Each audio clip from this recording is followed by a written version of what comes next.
Okay. Great. Good afternoon. Welcome to the Planning Commission meeting of November 10th, 2016.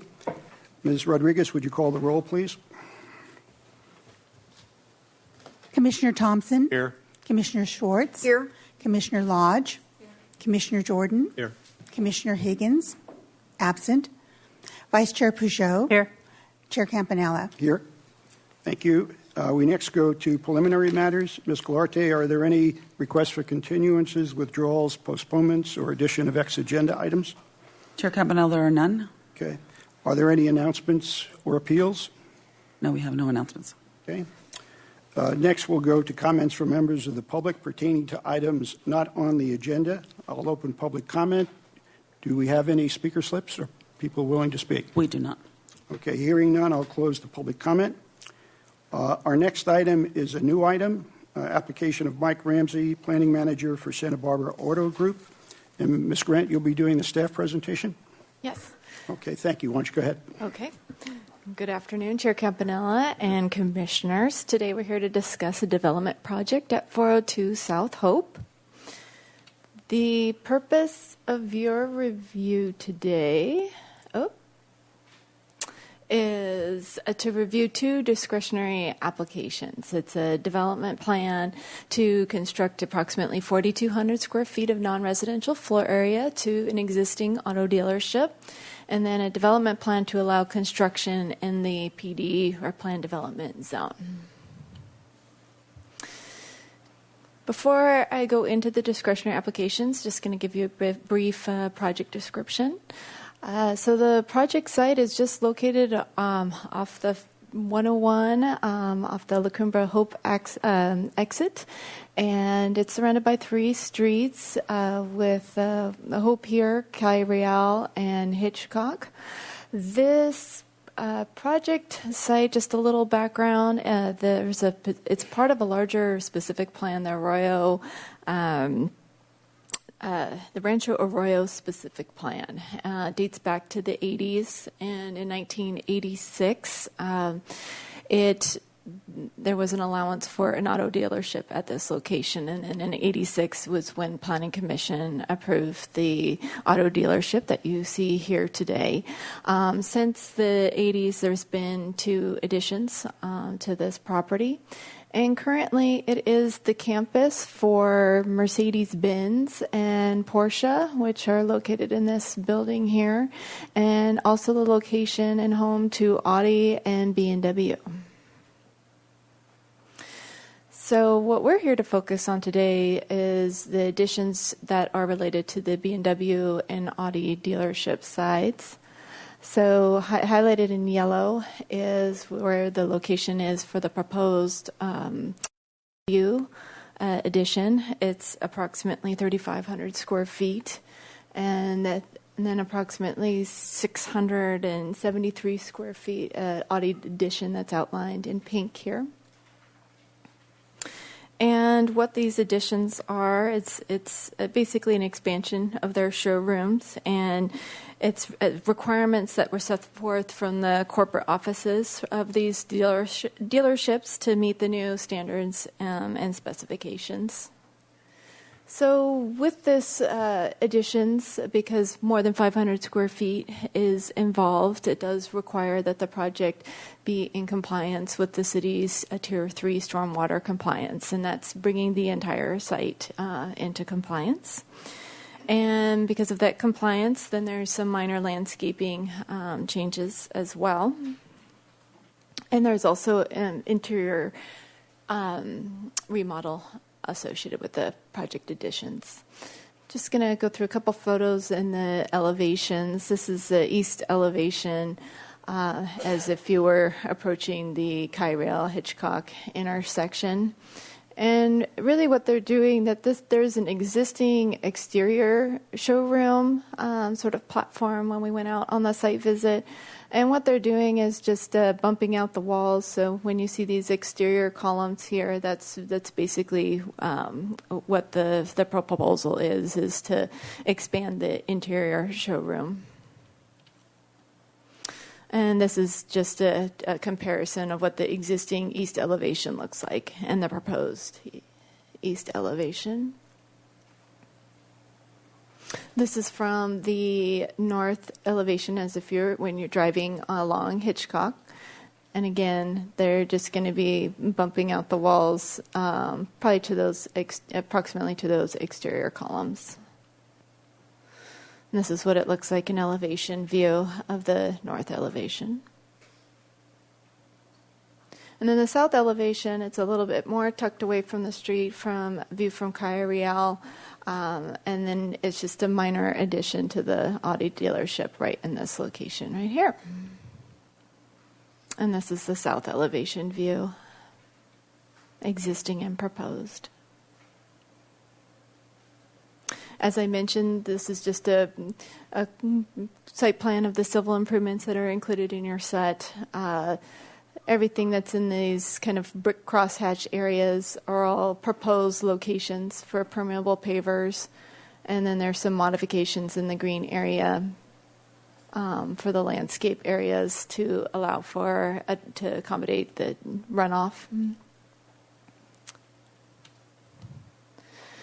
And this is just, it's a combination of their existing landscape plan and then minor modifications. Again, sort of a refreshing of their landscaping.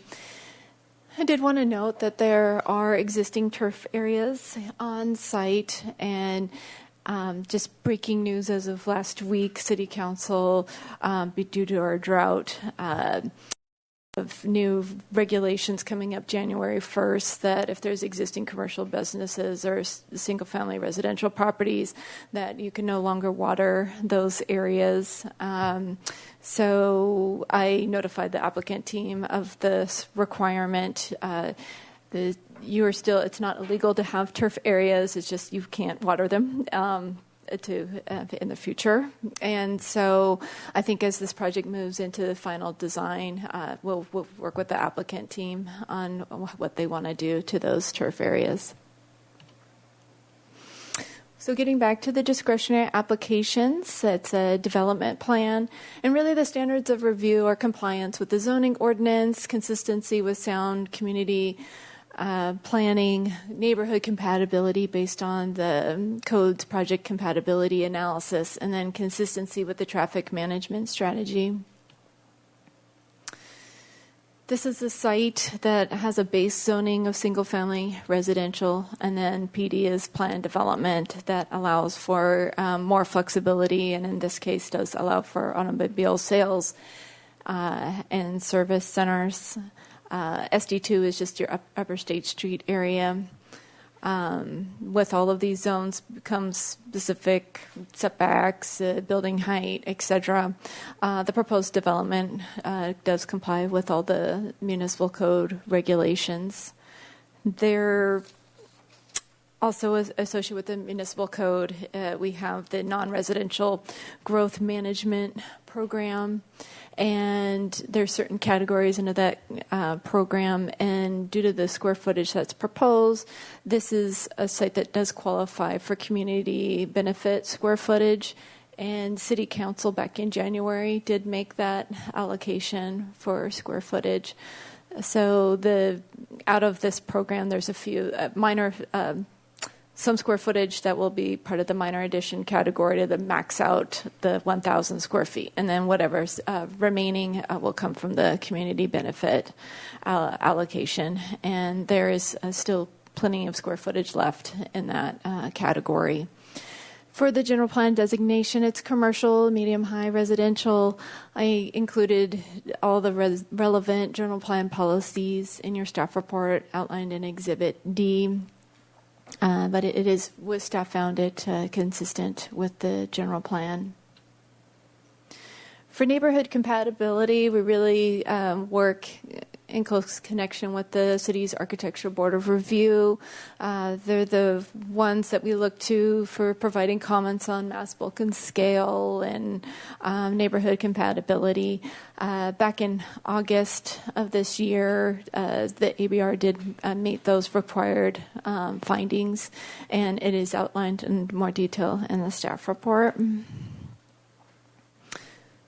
But essentially, they did find it consistent with the neighborhood and size, bulk, and scale with the new addition.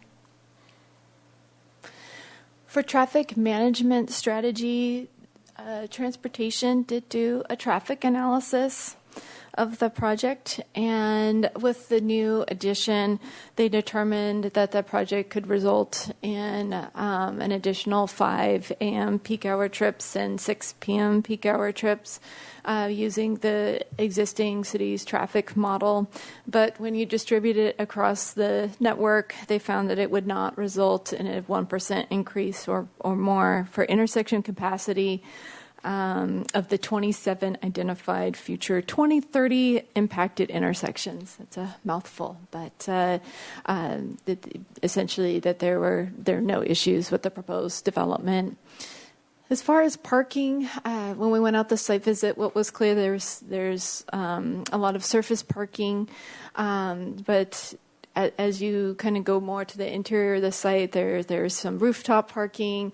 And then there's also some basement level parking that we'd never know existed unless you went down there. But as far as for with the existing development and then proposed additions, the site is in compliance with the zoning ordinance. 235 spaces are required, and they actually have 289 on site.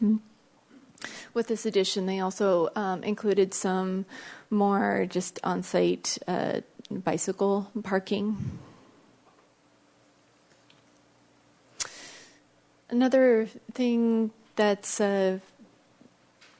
with this property is there is an existing transportation demand management program in place, and this had dated back to the 80s where there was prior planning commission conditions for this.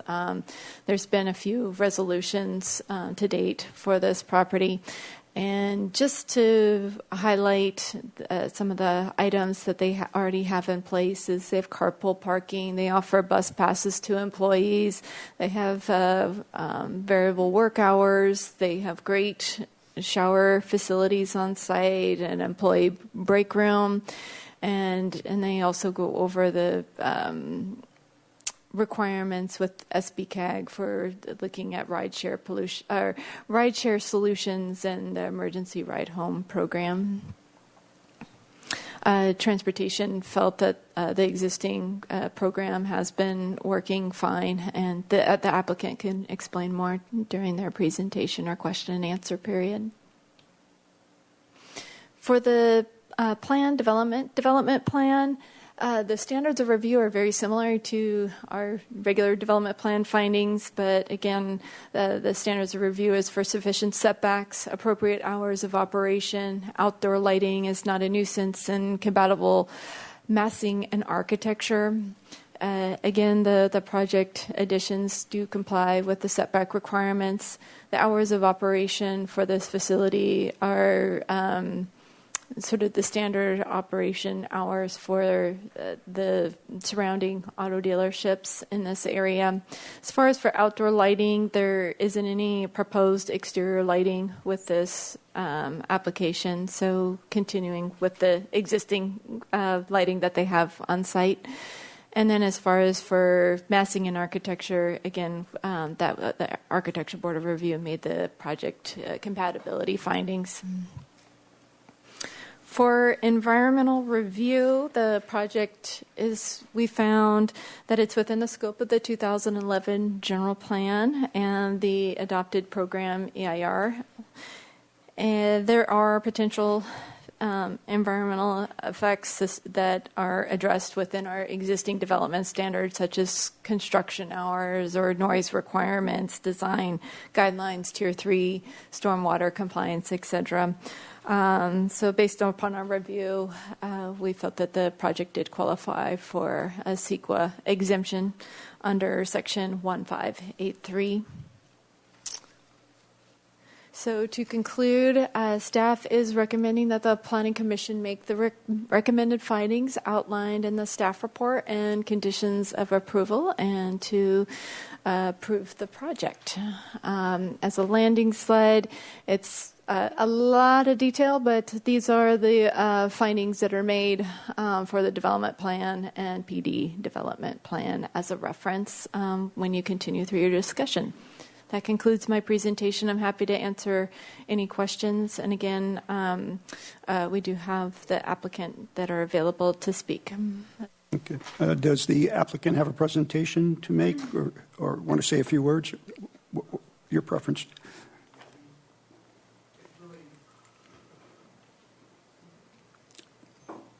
State your name, please, for the record. My name Thank is you. Mike Ramsey. I represent the Santa Barbara Auto Group.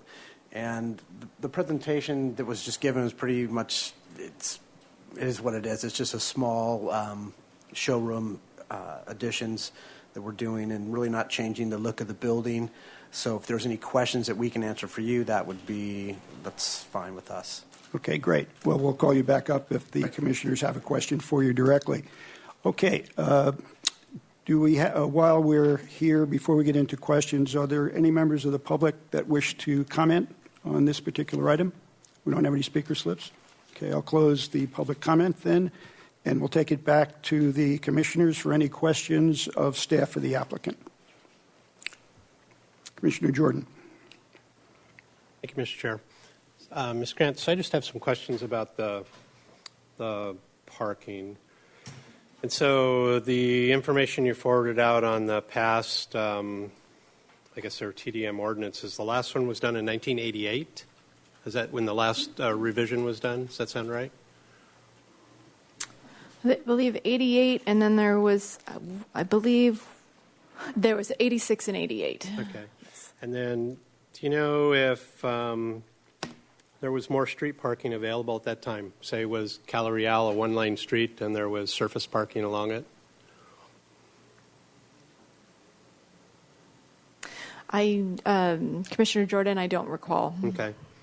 So it's hard to compare apples to apples or apples to oranges. And then do you verify that list of TDM components that you had up on the screen? Are those all re-verified at this time also?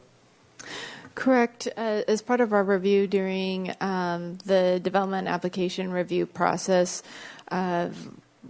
we had transportation staff and conducted a thorough site visit So you go to and see examine that the the locker room's facilities. still working, the showers are still working, Yes. et cetera. Okay. And then I kind of just have a comment that's going to morph into a question, and it actually, really has nothing to do with you guys, so you can relax, but it's just kind of generally this area. And so I would characterize Hope and Hitchcock street parking as a mess, charitably. There's obviously business parking going on that street that restricts or just takes away the ability of anybody to drive up there at certain times of day and find a parking space. And so so I'm curious as to your response to this.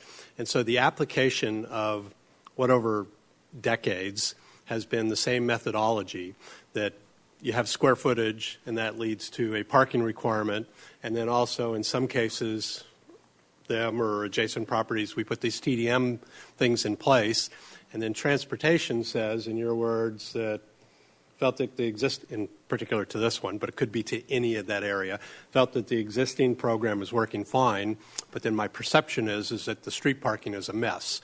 I'm just wondering, when does that change? When do we equate what we feel we see on the street with the methodology of parking requirements for any project in that area, that particular area? I mean, that's a good question, and we don't have transportation here, but right now we really do just look project by project. Okay. If they meet their parking requirement, they meet their demand, they haven't requested a modification. So as long as they meet the requirement, we don't really get into evaluating all of the other surrounding area TDMs. So I know you get what I'm saying, and I'm not certainly not going to stand in my way of talking about this particular project, but it's, I think I've seen 3 maybe with this one in the last year in that same area, and it just kind of gets more and more unsettling as you see additional burdens placed on that area. I know it leaks into the neighborhood. I know if I wanted to park on that street, it'd be difficult, and I guess I would just be making a plea there that there has to be an answer some way eventually to equate to what you're seeing or feeling on the street to the methodology you're using to say it's a problem or not. Not in this case, though. So I'm all right with that. Thank you, Mr. Chair. Okay. Commissioner Peugeot? Thank you. I have a question about the public improvements. So it's on the draft conditions, page 3, and it's paragraph 2. I don't understand the second paragraph and what it really means. So the first paragraph, this is the title, Hitchcock Way, Public Improvements and Property Dedications. So the first one talks about, as also was explained to us earlier, that there's going to be modifications to some of the driveways. But the second one says plans for future new construction, and there also must be preliminary public improvement plans for those. So what does that mean? If you need a preliminary improvement plan, why is it future?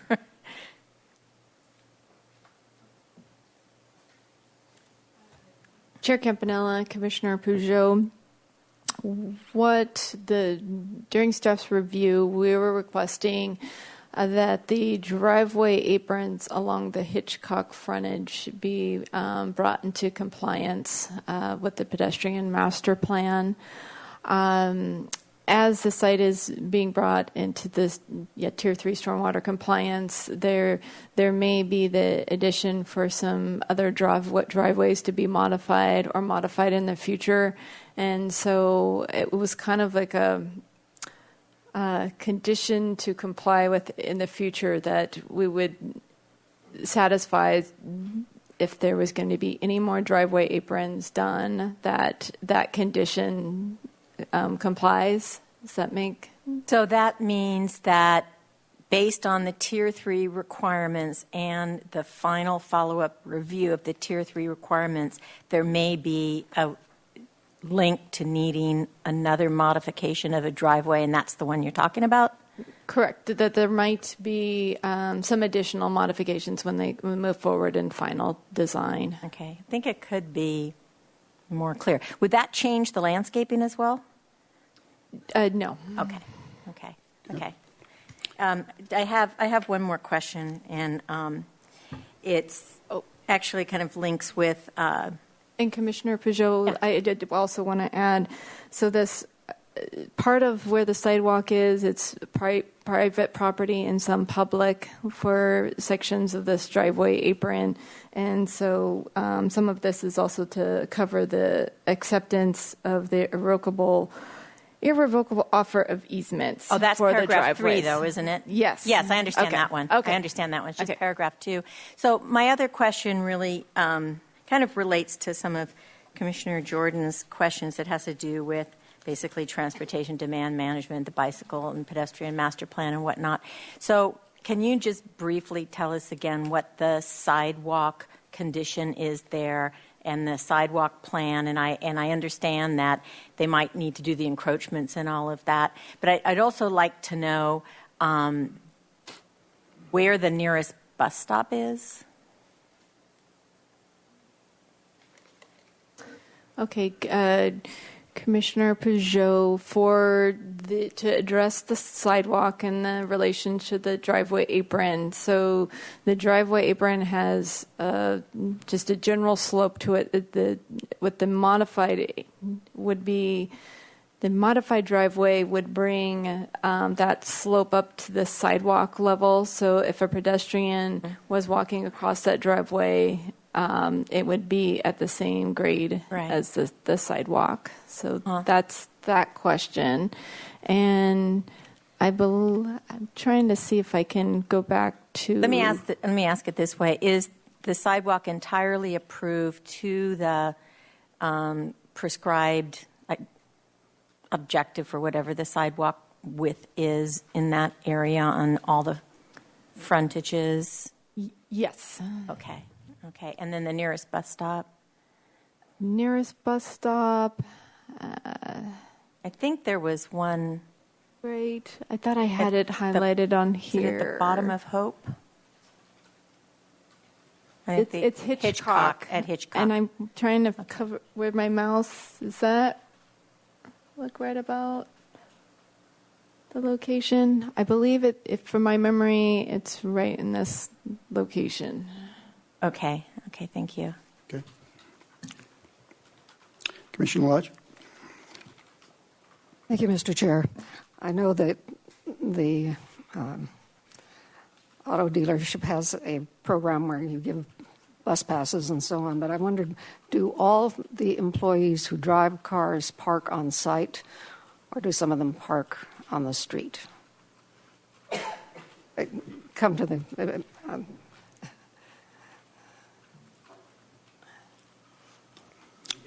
Give us your name, please. Dwayne Sanders from Thank you. Santa Barbara Auto Group.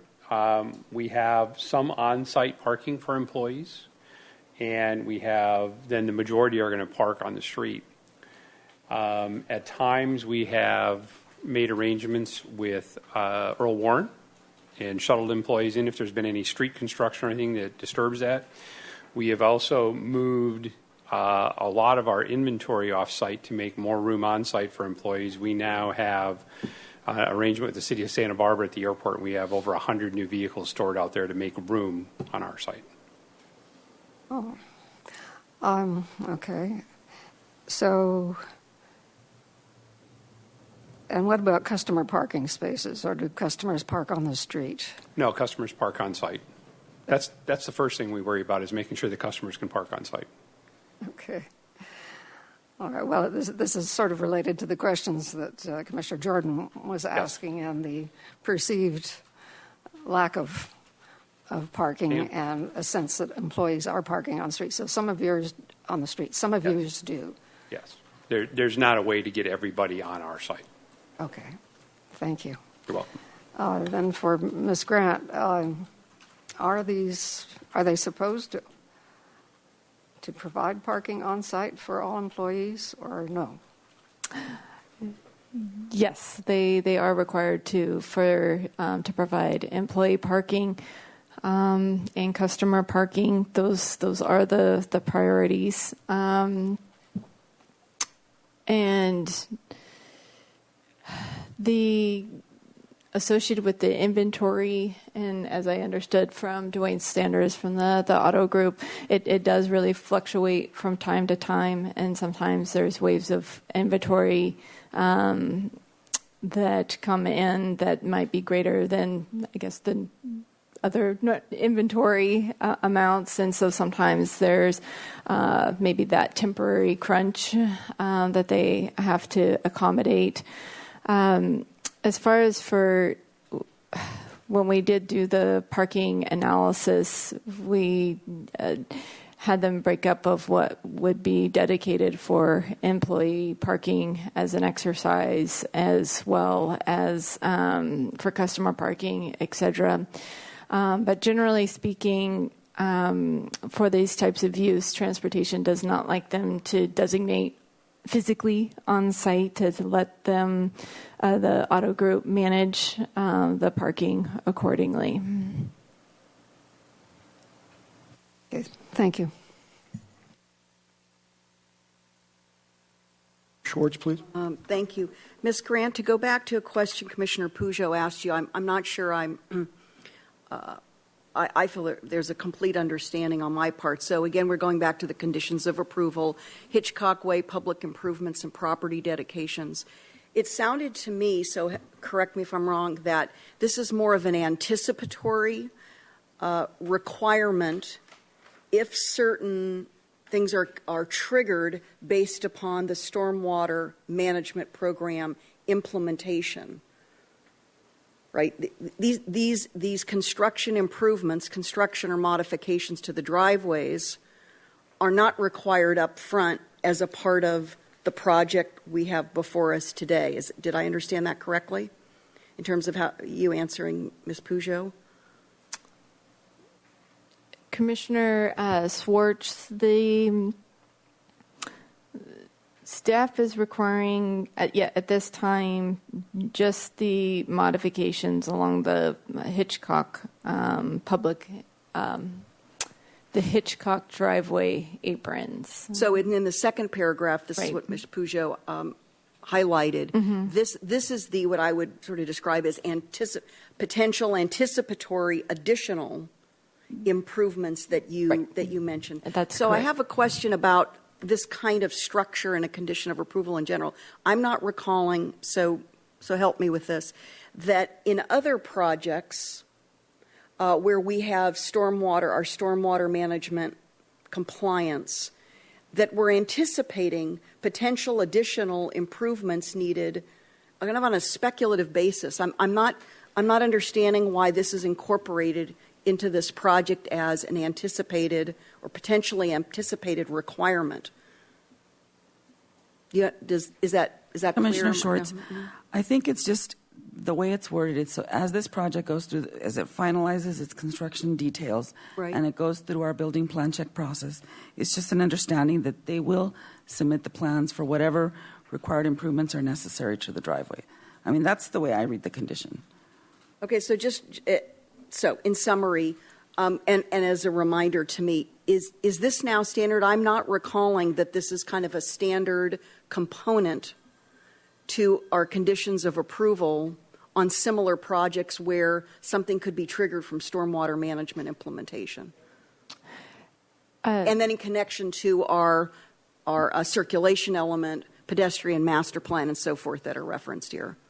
So is it new? Is it, yeah. Chair Campanella, Commissioner Schwartz, it's a little bit, you're correct, it's a little bit unique compared to sort of standard right-of-way improvements. I think most of the time when we see a lot of right-of-way improvements, it's associated with a subdivision or some type of project where it's a little bit more template. This is one where through as being a discretionary application, we review municipal code and we also review policies. So a lot of these conditions are coming more from the policy angle to get the project in compliance with the pedestrian master plan.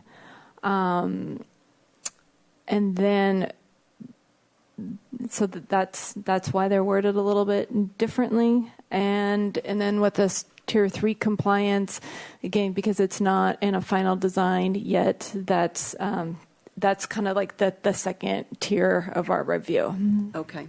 And also sort of more a formal forewarning to the applicant that this could be required just to sort of go on record. Would you agree that that's correct? Okay? Then my other question, there's been some discussion already of the traffic management strategy and the TMP. And I'm looking at page 6 of the staff report. So with the 3 existing resolutions, 2 in 1986 and 1 in 1988, quite some time ago, what would trigger a new parking study to look at all the current uses, the build out on Hitchcock and the neighboring areas, and the current on-the-ground uses and impacts in terms of parking in the public right-of-way? Because we've now had a number of projects in the area, most recently on Hope Avenue with the Gardens of Hope senior housing, long discussions about on-street traffic impacts there, similar. So what's going to be the trigger to us really undertaking a full on-street parking study in this area? Commissioner Schwartz, short of like council directing us to do a study of parking in the whole area, really it'll be at the point that someone comes in for a modification and requests reduced parking. Then that parking study will have to address parking on the street. But again, it won't change the other dealerships that already have their approved parking. We can't require additional parking on existing dealerships that comply. So my last question still about parking is, I want to be clear as to what the requirements are for the dealership in terms of employee parking. On the one hand, I'm not sure why I was assuming this from our site visit on Tuesday, that all the employees, that there was sufficient parking spaces available on site, and yet I think that one of the applicant representatives just said some of the employees are parking on the street. So if they have a requirement to park all the employees on site, I'd like that reconfirmed. And if that's the case, then what are we what are we doing about that and working with the applicant to move their employees out of the public right-of-way and park on the property?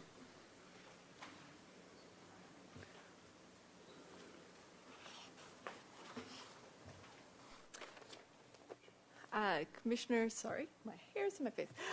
Commissioner Schwartz, so the parking, it's not a requirement per se for employee parking. It's purely for, under the municipal code, for showroom office. It's one parking space for 250 square feet of floor area.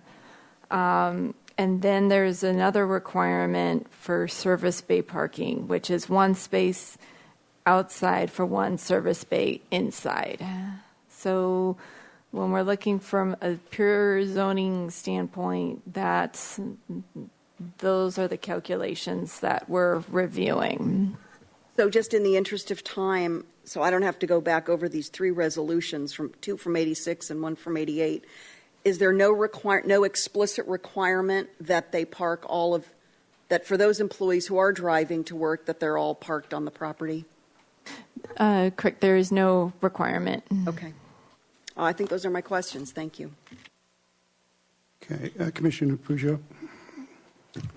Thank you. I have a follow-up on this transportation demand management as well, because I as well had the assumption that the employees were parking on site. But this is the way that it brings attention to me with the transportation demand management resolutions and program. So this program for this particular site, the existing one, I imagine it is the one that includes these elements in your slide. I don't know what number it is. Slide 12? 18, slide 18. I imagine that those components are part of the existing program for the dealership. Okay. So are there also goals in that program that need to be met or attempted to meet? Usually there are. So I guess my question is this. Mm-hmm. How long have we really, has there ever been any report or has there ever been any evaluation of how many of the employees, what percentage of employees over time are actually doing any of these things, and what are the measures that the dealership takes to not only have the plan in effect, but actually promote these bullet points, because that's what the program is for. So it brings to mind my question: if so many people are parking on the street, then what's happening with these? Commissioner Peugeot, in my recollection that I know of, we have not done any kind of survey or study of how many of the dealerships are complying with the TDM measures. But as a processing for this request, did you look at that? So Commissioner Peugeot, it's just as that outline. I'll try to get to this slide in a moment. But there was just with the original development that they, provide break rooms and also shower facilities and really just to allow. There's no one size fits all for transportation demand management for a particular use, but the measures that are in place were determined satisfactory by the transportation division. How recently? It changes over time. Right, and it's during when we have a discretionary review that's part of our review that we will look for, or if there's anything. Does this count as discretionary review? Yep. So was it reviewed? So yes, it was. Again, a lot of the items were physical items that needed to be provided on site, right. And those physical items are there. They're there. And what about the preferential carpools, the bus passes, and the variable work hours? So for the There is carpool parking available on the site. Okay. Off the Hitchcock entrance. Okay. And what was the second item? Bus passes and variable work hours. And so right now it's just a requirement that employees, it's a standard requirement for, I would say, in general for development projects, that bus passes are offered to employees on site. But we don't know how that information is distributed to employees, and we don't know how many are using them. Is that what you're saying? They are required to have an on-site person. Coordinator? Yes, coordinator. Okay. And did you confirm we have that? So, yes, I talked to their coordinator, Okay. but I do not have the number of those on staff that are using the bus passes with me. Okay. So it sounds like you have looked at it and you feel satisfied that they're meeting all their components and target goals if they have target goals. Is that correct? It was the okay? Yeah. Yes. Okay. correct. Let me just mention as a comment now that I think that one way to You want to save the comment, or we're still doing questions?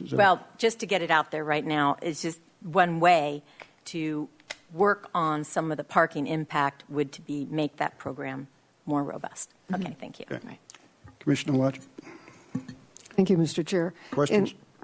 Yes, still questions. The applicant, in their June 20th letter, said that parking on the site will remain the same with the addition of a transportation coordinator and program. Was that something that they were supposed to already have? Well, and then it goes on, and also some added off-site employee and inventory parking. Okay, I'm sorry. So over the years, this was originally not operated by the Santa Barbara Auto Group, and so there's a sort of a succession planning. So there is a new staff person, so to speak, that is in charge of the program. Okay. And anybody know how many off-site parking spaces are going to be provided? Anybody from the automotive group? Yes, I could have them address that. But the offsite, as I understood, going through this project is mainly to deal with their inventory, flux and inventory issues. But I could have them discuss more. And Dwayne Sanders. So as these inventories flex up and down, so what we did is we determined we were having a problem on site, put pressure on carpooling, all the other things. So that's when we made the arrangement with the city of Santa Barbara to rent space out at the what used to be the remote parking lot at the airport. So we have more than 100 vehicles parked out there to relieve the issue we had here to put parking there. And in answer to the other question is, when we acquired the dealership from Cutters and we did all those things, no one ever passed along to us this transportation management. We weren't aware of that until we got into this process. So it's now part of our onboarding process with all employees. We do the website, we give them all the information. We have a number of people that already carpool because we have a large number of employees that carpool in either from Oxnard, Ventura, Camarillo, or from the Buellton, Lompoc areas. We have a large number of carpool employees. Okay, thank That you. answer your So the inventory parking at the airport, though, is simply for inventory. It's not for employees. Right. Well, we moved that out there. Yes. In other words, we're having that gave us more site space for employees. Okay. So we weren't putting pressure on the carpool, the other stuff. Okay, thank you. Okay, I have one question for staff, just a clarification. On the pedestrian master plan situation up there, on the driveway aprons that they are not modifying at this time, is the sidewalk outside of those aprons, does that comply with the pedestrian master plan at this point, or is that for future work that has to be done? Chair Campanella, the sidewalks were determined satisfactory with the pedestrian master plan. Okay, so would be any future work they would do, they would blend in with that on their own expense. Okay, all right. So we had to our required applications for development, 2 development plans, one for the additional non-residential floor area and the planned development zone construction. That's what we're after here. So any comments relative should probably be addressed relative to those if we can, prior to making any motion on staff's recommendation. So do we have any comments relative to what the required applications are or other items that Commissioner feels important to get across? Commissioner Schwartz. Just a general comment, well, general but tied to one item. This whole topic of transportation planning, transportation demand management, I'm not going to hold up this application, but I just want to say both to the public and to staff that with the last Planning Commission resolution going back to 1998, all those decades ago, and with much development having occurred in this neighborhood, with clearly an on-street parking impact, it would seem to me that it is high time to undertake a comprehensive parking study. And it's curious to me that we have residential development under the AUD going on in other areas of the community where there's a hue and cry about potential anticipated parking impacts, but here we have known existing on-street parking impacts, and we are not studying it empirically, that is with data. So I'm going to be trying to take this forward, of course, not pertaining to this applicant and this application, not to burden them, but I think we have a larger issue in terms of current studies in the city as to on-street parking impacts. So I'll turn it over to anybody else who wants. My colleagues want to make general comments or put forward a motion. Thank you. Thank you. I have 2 comments. The first one is related to the on-street parking issue, and would like to just concur with Commissioner Schwartz, but I would like to add something to that too.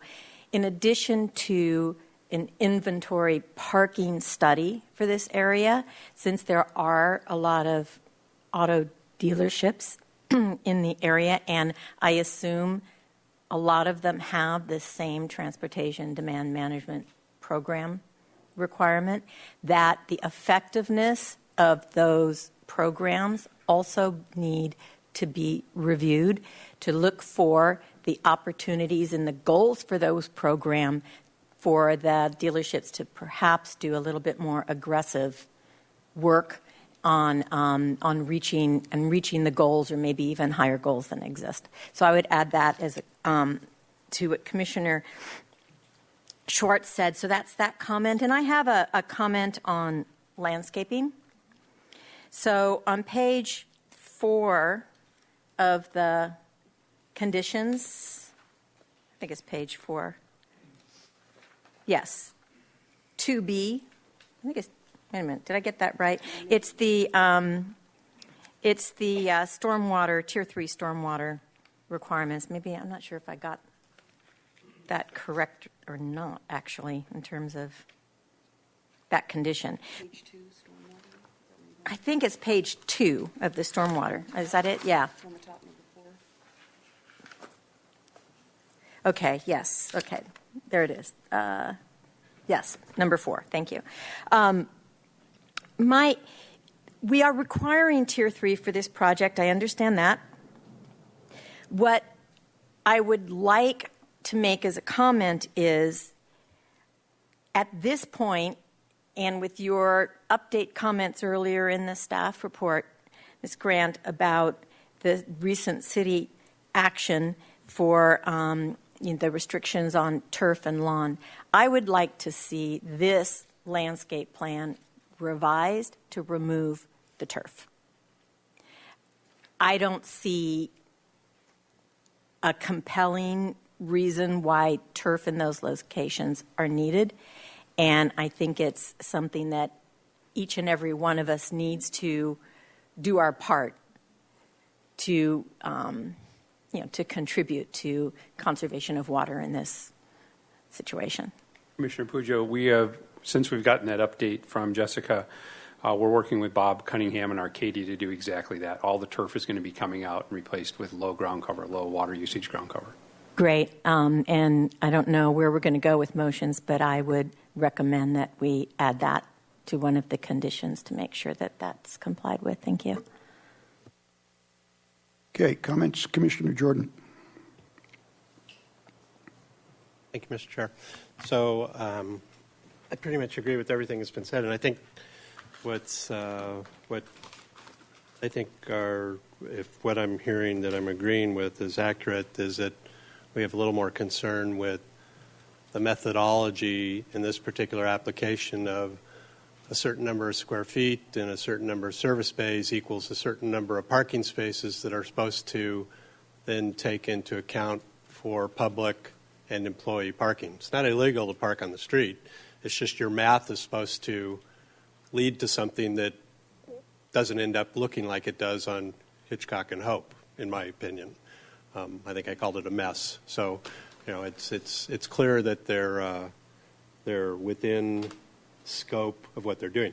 I would also hazard that in 1988, not in 1998, but 1988, when that was done at that time too, that the scope of a high-end dealership and the number of employees and components involved is markedly different than it is in 2016, and then it might be markedly different at this project's location than it is to their neighbor across the street in terms of number of employees as a count of revenue. It's just because it's a high-end dealership versus a normal dealership, if you can call it that.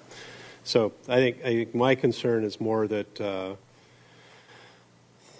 horse is out of the barn already, and I'm certainly not going to prejudice this particular guy. We saw one last year, I think, across the street. I think I was here in 2010 when you guys came in for some other little addition, and so I'm just as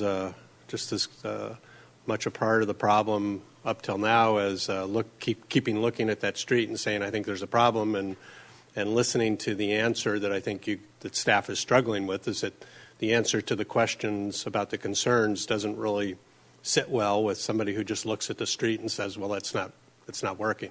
There has to be a better answer to that. So again, I'll support the project. I would support also changing the condition to reflect the change in landscaping, and wish you well. Thank you, Mr. Chair. Okay, a comment I have just to consider when we are looking at future study on the parking requirements of the dealerships is to maybe entertain or see the feasibility of limiting the amount of parking spaces that are used for inventory. And so, going in, how many are available for customers and workers that are provided. But unless you look at what the inventory is consuming, you really don't know what the situation overall may be. I know the dealerships may not like to hear that, but I think there might be a reasonable amount that can give them flexibility enough to show cars and test drive them versus using an excess of spaces for those that would normally be used by employees. So I think as part of your study, I would maybe just put that in there as whether that's a feasible constraint to make sure there's enough or some percentage of enough that are available for employees. Okay, so back, we're done with comments, I believe. So back to the application that's before us. Do we have a motion that anyone would like to make? Commissioner Schwartz? Sure. Thank you, Mr. Chair. I'll move that the Planning Commission approve the two discretionary applications development plan. Let me just go to the specific page. Hold on.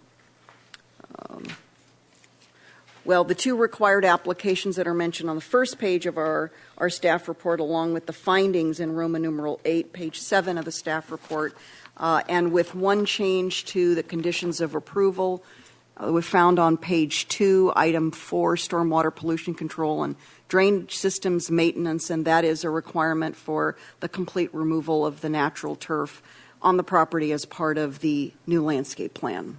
Okay. Did I cover it, Ms. Peugeot, for what you were looking for? To the motion, would that mean replace it with drought-tolerant landscaping? Remove the turf and replace it with? Remove all of the natural turf and replace with water-wise There you go. Okay. landscaping. Okay, we have a motion. Do we have a second? Second. Okay, any discussion on the motion and the second? Hearing none, all in favor? Aye. Aye. Aye. Any opposed? No. Unanimous. Thank you very much. There will be a 10-day appeal period on this decision, on the approval of the two development plans.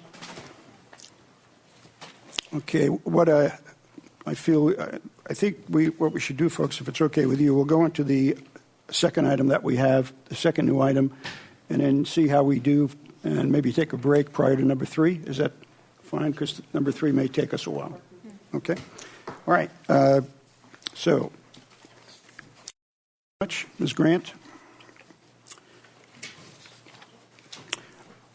Our next item is a new item, application of Laurel Perez, Susan Elledge Planning and Permitting Services as an agent for Santa Barbara Rescue Mission. And we have Ms. DeBusk with us when she gets ready to give us a staff presentation. Whenever you're ready. Thank you, Chair Campanella.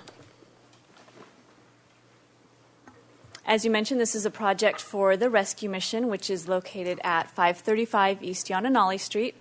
And the project site is located at the corner of Calle Cesar Chavez and East Yananali Street. As you may know, the Rescue Mission provides food, shelter, and services to Santa Barbara's homeless population.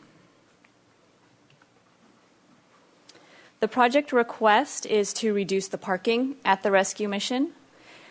They currently have a parking requirement of 34 and would like to reduce that to 19 parking spaces. Also proposed would be the installation of 50 bicycle parking spaces, and there would be no other physical or operational changes as part of this project. As some background, the Rescue Mission was approved at this site in 1986 by the City Council. At that time, it had 26 parking spaces. In 1997, the City Council approved an expansion of the Rescue Mission with a total of 34 parking spaces. Of those, 19 were provided on-site and 15 were provided off-site at the city's desalination plant through a license agreement. In May 2015, that license agreement was revoked by the city due to the need to reactivate the desalination plant. Because the Rescue Mission feels that those 15 off-site parking spaces are not needed for their operations, they have requested to formally reduce the required parking. This requires a parking modification, an amendment to the conditional use permit, and an amendment to the existing coastal development permit. Here we have an aerial photo of the project site, and you can see the 15-space parking lot on the adjacent desalination plant. This photo is from 2012. And here we have a site plan of the existing Rescue Mission. You can see the 19 vehicle parking spaces, as well as the proposed location for the 50 bike parking spaces. In 1997, when the Rescue Mission proposed to expand, the city determined that their parking demand would be 34 spaces. Since that time, programs and operations at the Rescue Mission have changed, and they actually have fewer staff and volunteers than they had anticipated they would have in 1997. So as it relates to parking, this has resulted in a demand for fewer vehicle parking spaces. Earlier this year, the Rescue Mission did a parking demand analysis, and that found that their peak parking demand was 18, with an average of approximately 12 parking spaces being used throughout the day. They have 19 parking spaces on site, and so the study found that the existing parking was adequate to meet their demand. The original project approval did not include any bike parking, and as I mentioned previously, they are proposing to formally add 50 bike parking spaces as part of this project, and they have determined that there is a need for bike parking by residents or visitors to the Rescue Mission. Staff concurs with the conclusions of the parking study, and we are supportive of the request to reduce the required parking on site. Staff believes that the findings that were previously made in support of the rescue mission's conditional use permit and coastal development permit can still be made, and that the reduction in parking will not adversely impact the surrounding neighborhood. Therefore, staff recommends that you approve the parking modification and amendments to the conditional use permit and coastal development permit, making the findings in the staff report and subject to the conditions of approval in the staff report. Thank you. Thank you. Does the applicant have a presentation to make? How much time would you need, sir? I'm sorry? How much time would you like? Less than 90 minutes.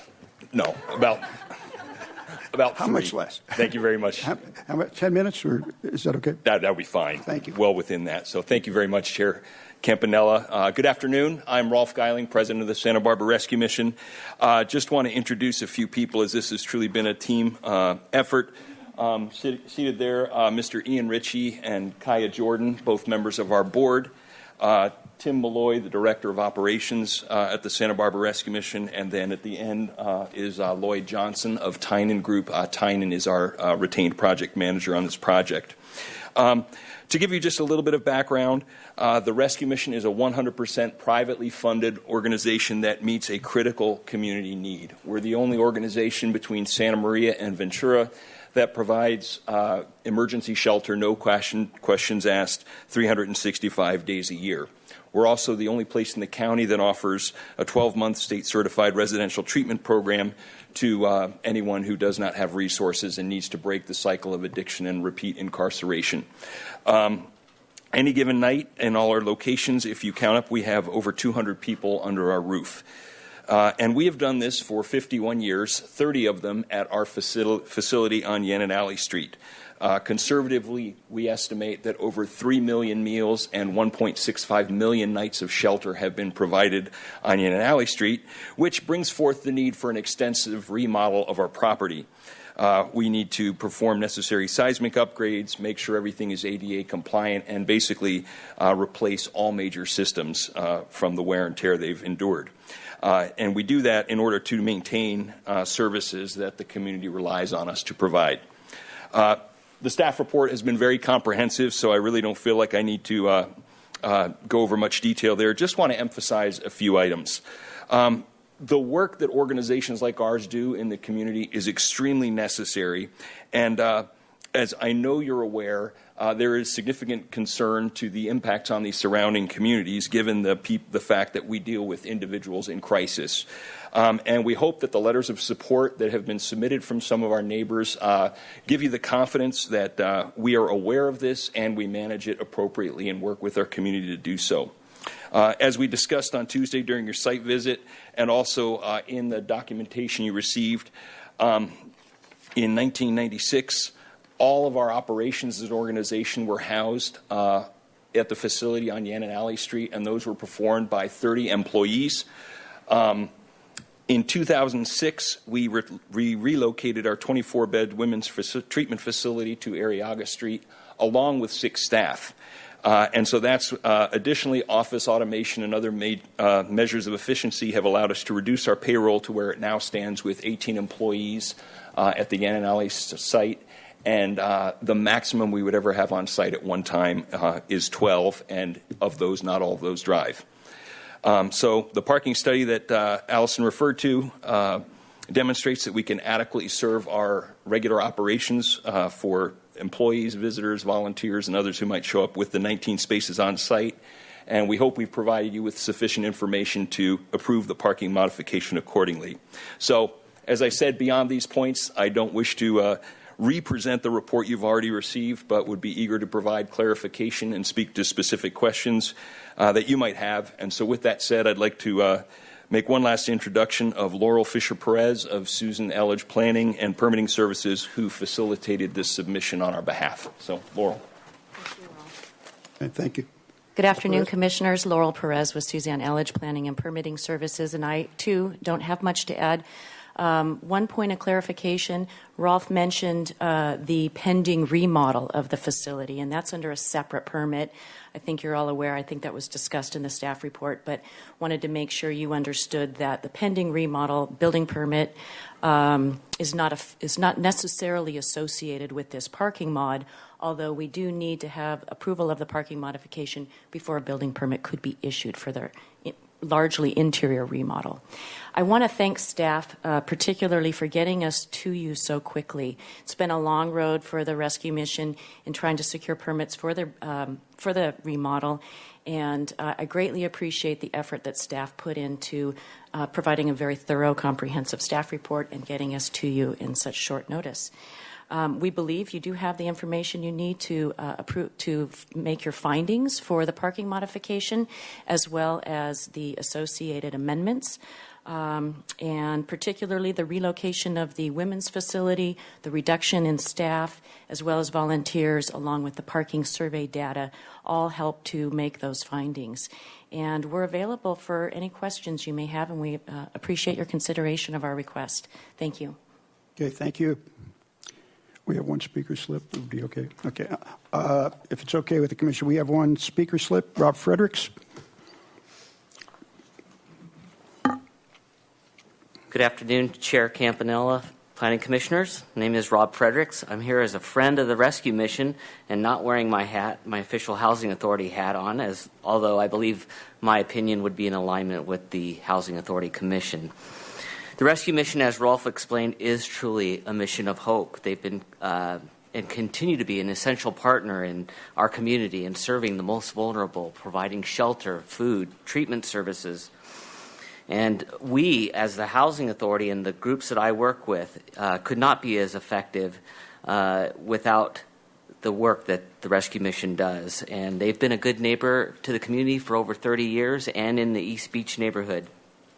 I urge you to support staff's recommendation on the parking modification from the 34 to 19 spaces. As has been explained in the staff report, the parking study included shows that the 19 spaces should be adequate.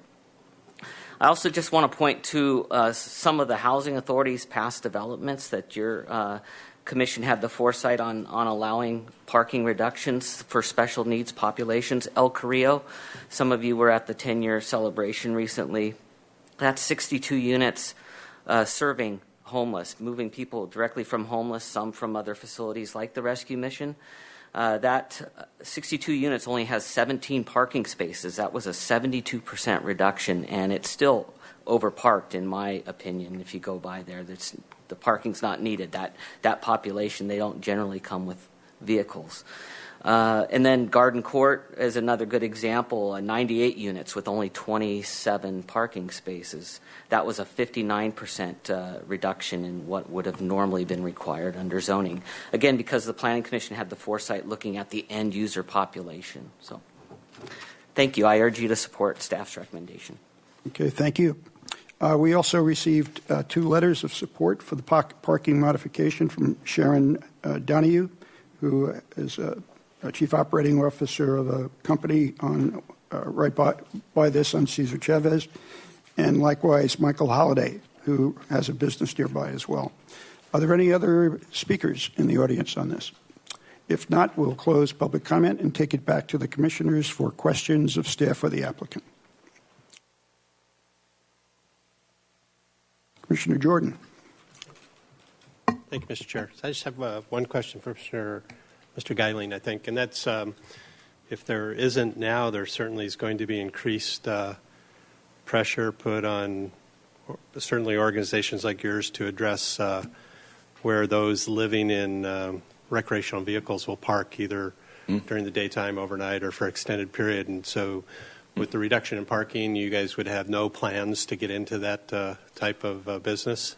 Of offering your 19 spaces to that type of no, not on site. We actually worked with the city. Yen and Alley has a parking restriction from midnight to 6 a.m. That was an issue, and actually our population. I mean, we actually there may be a small segment of the RV population that will come in for shower or for a meal, but typically the people that we are serving are people that spend the night under our roof, so it's really different from the RV population. Thank you. Thank you, Mr. Chair. Question, the applicant, if I can, on the spaces that are being applied for. A couple of the spaces are behind the back of the building. Correct.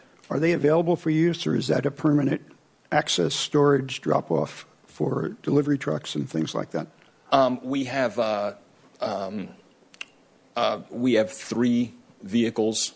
One is a flatbed truck, one is a van for transporting clients, and then we just have an errand vehicle. And so typically in the back, that's where the flatbed would be parked. But usually that's our organizational vehicles are back there. Okay, so that use is calculated into your That requirements. is calculated, and those vehicles were accounted for in the parking study. Okay, great. Thank you. Any other questions? Okay, thank you. Chair Campanella? Yes. Sorry to interrupt. I just wanted to clarify that you received 4 letters of support for the project. So the one you mentioned from Michael Holliday and also Sharon Donahoe. And then we also received one from Jonathan Ludwig of Calvary Chapel and Carl Willig. Wow, it's a pretty awesome group of people down there. Thank you very much for mentioning that. Okay, so we are done with questions. Any comments? Commissioner, let's say Schwartz, just by an instant. Commissioner Schwartz, why don't you go ahead? Thank you, Mr. Chair. I will be supporting the required discretionary applications. And I just want to comment that it's interesting that we have this application with this applicant team coming right after what you heard from an auto dealership on Hitchcock, where parking was discussed at length. And I think this is a perfect example, if I could illustrate and illuminate the importance of not taking old assumptions with old parking data and simply projecting them into current, contemporary locations, uses, etc. So to the slide that staff put up, for example, this is slide, if I'm reading this correctly, 8, parking modification. Your prior demand in 97, and the commitment to the city was 34 spaces. Look at this marked difference and the importance of doing a current parking demand study, because just this year, your new parking demand analysis showed you don't need those spaces now. It could have gone the other way. We don't know. But this proves out the importance of having current data to make current design and use and land use planning decisions. So now you only need 18 spaces according to your study, 19 spaces proposed. At the same time, I want to commend you in going, I'll say, above and beyond in offering to provide 50 bike parking spaces, because you know your employees, you know your guests or clients, I'm not sure how you refer to them. So I want to say that to me this is model. This is an enlightened, thoughtful way to go about planning for best use of our precious real estate, and also to provide, and here I want to commend the rescue mission for the essential services that you provide to, as you put it, these individuals in crisis. Thank you so much. And I'll turn it back over to my colleagues, but again, I will be supporting the discretionary applications. Thank you. Commissioner Lodge? Thank you, Mr. Chair. I concur with Commissioner Schwartz's comments about the process that this project has gone through. It's been very helpful. And if there aren't any more questions, I'd be ready to make a motion. I don't see any more questions. Why don't you go ahead? Okay. Move to concur with the recommendation to approve the parking modification and amendments to the conditional use permit and the coastal development permit, and making the findings in the staff report subject to the draft conditions of approval. Second. Okay, we have a first and a second. Any discussion on the motion? Hearing none, I'll call for the vote. All those in favor? Aye. Aye. Any opposed? Thank you very much, and good luck. Okay, break, you think? I know it's a little early, but we may take it now, not to break up the continuity of our next presentation. So why don't we take about a 15-minute break, which would get us back here at 2:35. And again, for those who can't see very well, like myself, that's when the big hand is on the 7. We will reconvene. Thank you.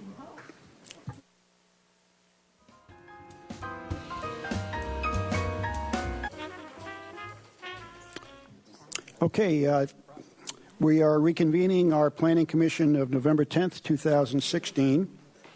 Our next new item is an application of the City of Santa Barbara Public Works Department for the El Estero Drain Habitat Restoration Project.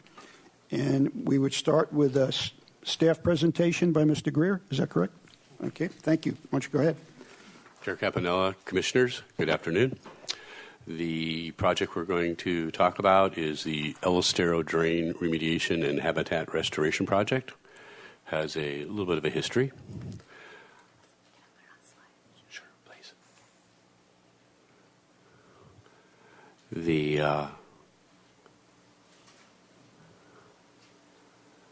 The purpose of our hearing for this project today, the substantial conformance determination hearing, level 4, is to allow Public and Planning Commission the opportunity to comment and make recommendations to the Community Development Director regarding proposed modifications to the CDP approved by the Planning Commission in July 2000 for the El Estero Drain Wetland Restoration Project.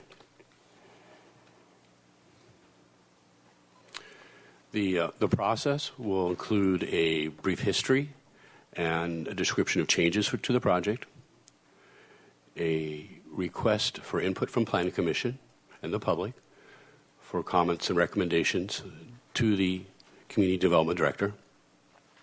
No action will actually be taken today by Planning Commission, and the final determination will be made by the Community Development Director.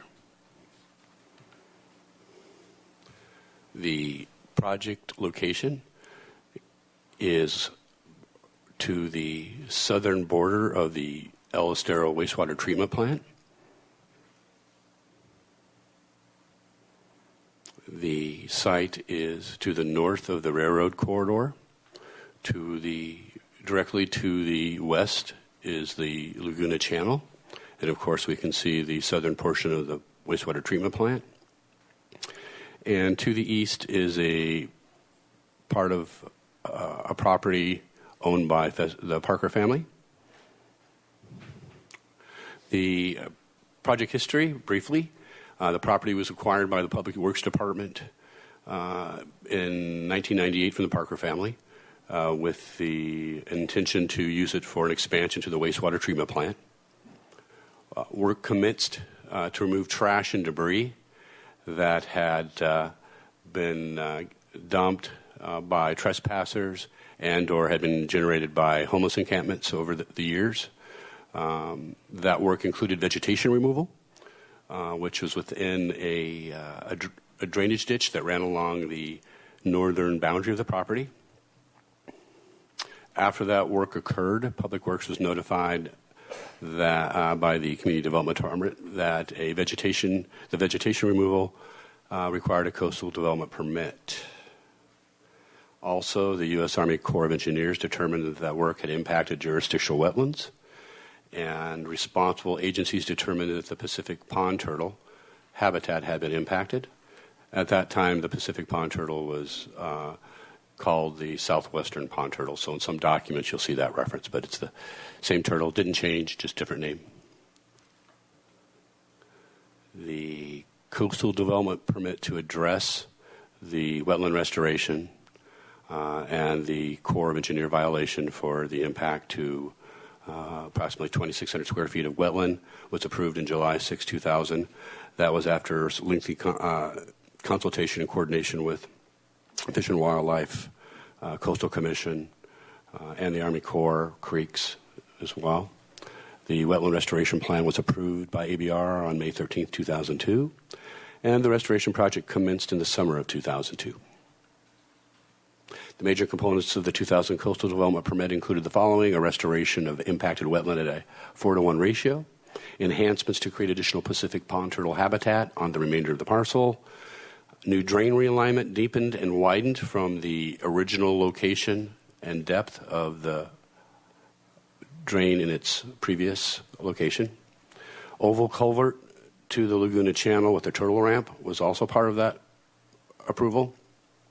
A footpath along the northern boundary with an adjacent 3-foot high wood fence, and also a minimum of 3 turtle basking areas were some of the major components of that project. Of those, the first 3 items occurred. The 4th item, the culvert was placed at that time. The turtle ramp was not installed. The footpath was not installed, and only 2 of the 3 turtle basking areas were developed. This is the original approved wetland restoration planting plan. And a little more clearly to show what we're going to be talking about in our actual request, the path that was proposed is the meandering path along the northern portion of that parcel. It's about in the center of the screen. The service road is along the western side of that parcel, coming down to the drainage alignment, and then we can see the boundaries of the proposed alignment to basking areas at each end on either side of the drainage, and of course the rail corridor. The work for the project commenced in 2002, and towards the end of their work on the excavation of the site, there was a rejection of about 400 cubic yards of material from the Santa Barbara County landfill due to discolored soil. They had rejected that material. So at that point, the project stopped. Initial analysis indicated elevated levels of petroleum, hydrocarbons, and lead. All restoration activities halted to allow full site characterization. Human health risk assessments were prepared and submitted to Santa Barbara County Hazardous Material Unit, HMU. That process took quite a few years, back and forth with additional studies. Different firms were brought in over a period of time. But the plan was eventually approved by the county in January 2014, the Remedial Action Plan. And that's what's resulted in the project delays and the reason no activity has occurred on the site, the major reason no activity has occurred on that site for years. This exhibit is showing the location of the 2 areas that had been identified of requiring removal, of soil. And we see on both ends there's a little box, and the materials that were identified there were above the criteria thresholds. So the recommendation is to remove soils in 2 of those 2 locations. There was a 3rd area of concern backing up. It's not highlighted. It's CSB 25 that had high concentrations of lead, slightly above the thresholds. But the plan right now that's being proposed is to leave that material in place because it's a couple feet down.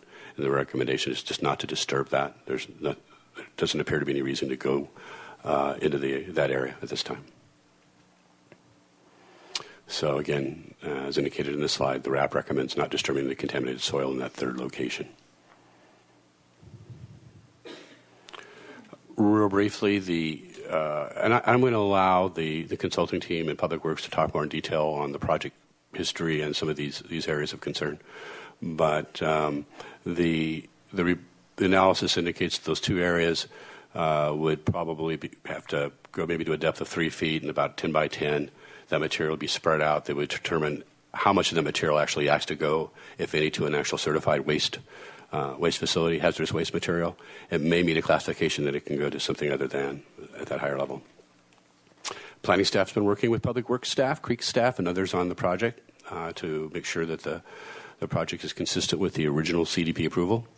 And the latest SCD request submitted was in August of this year. This is the proposed habitat restoration plan layout with the planting pallets identified.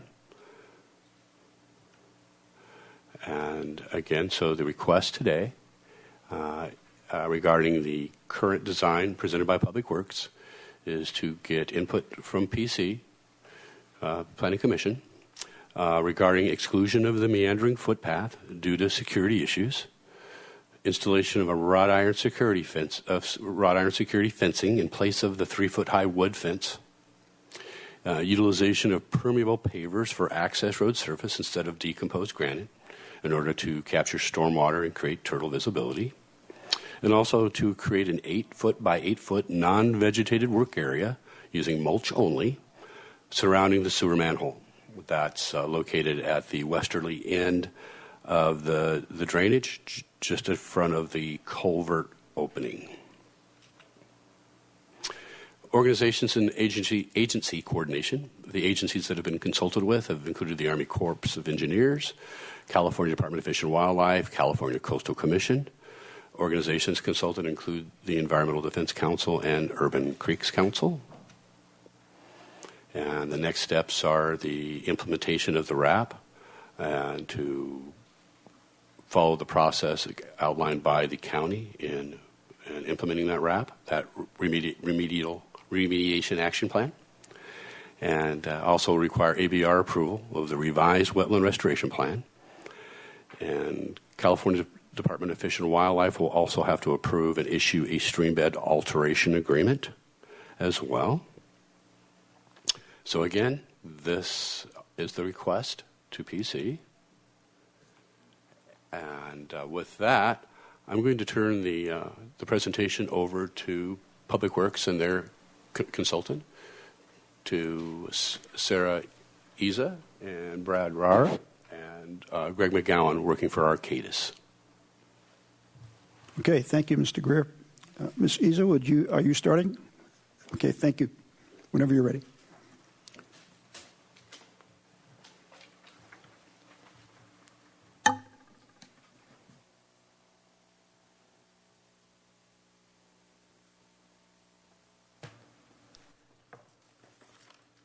Good afternoon, Chair Campanella, members of the Commission. I'm Sarah Iza. I'm a project manager for the project for Public Works, and I'm here with Brad Rahr.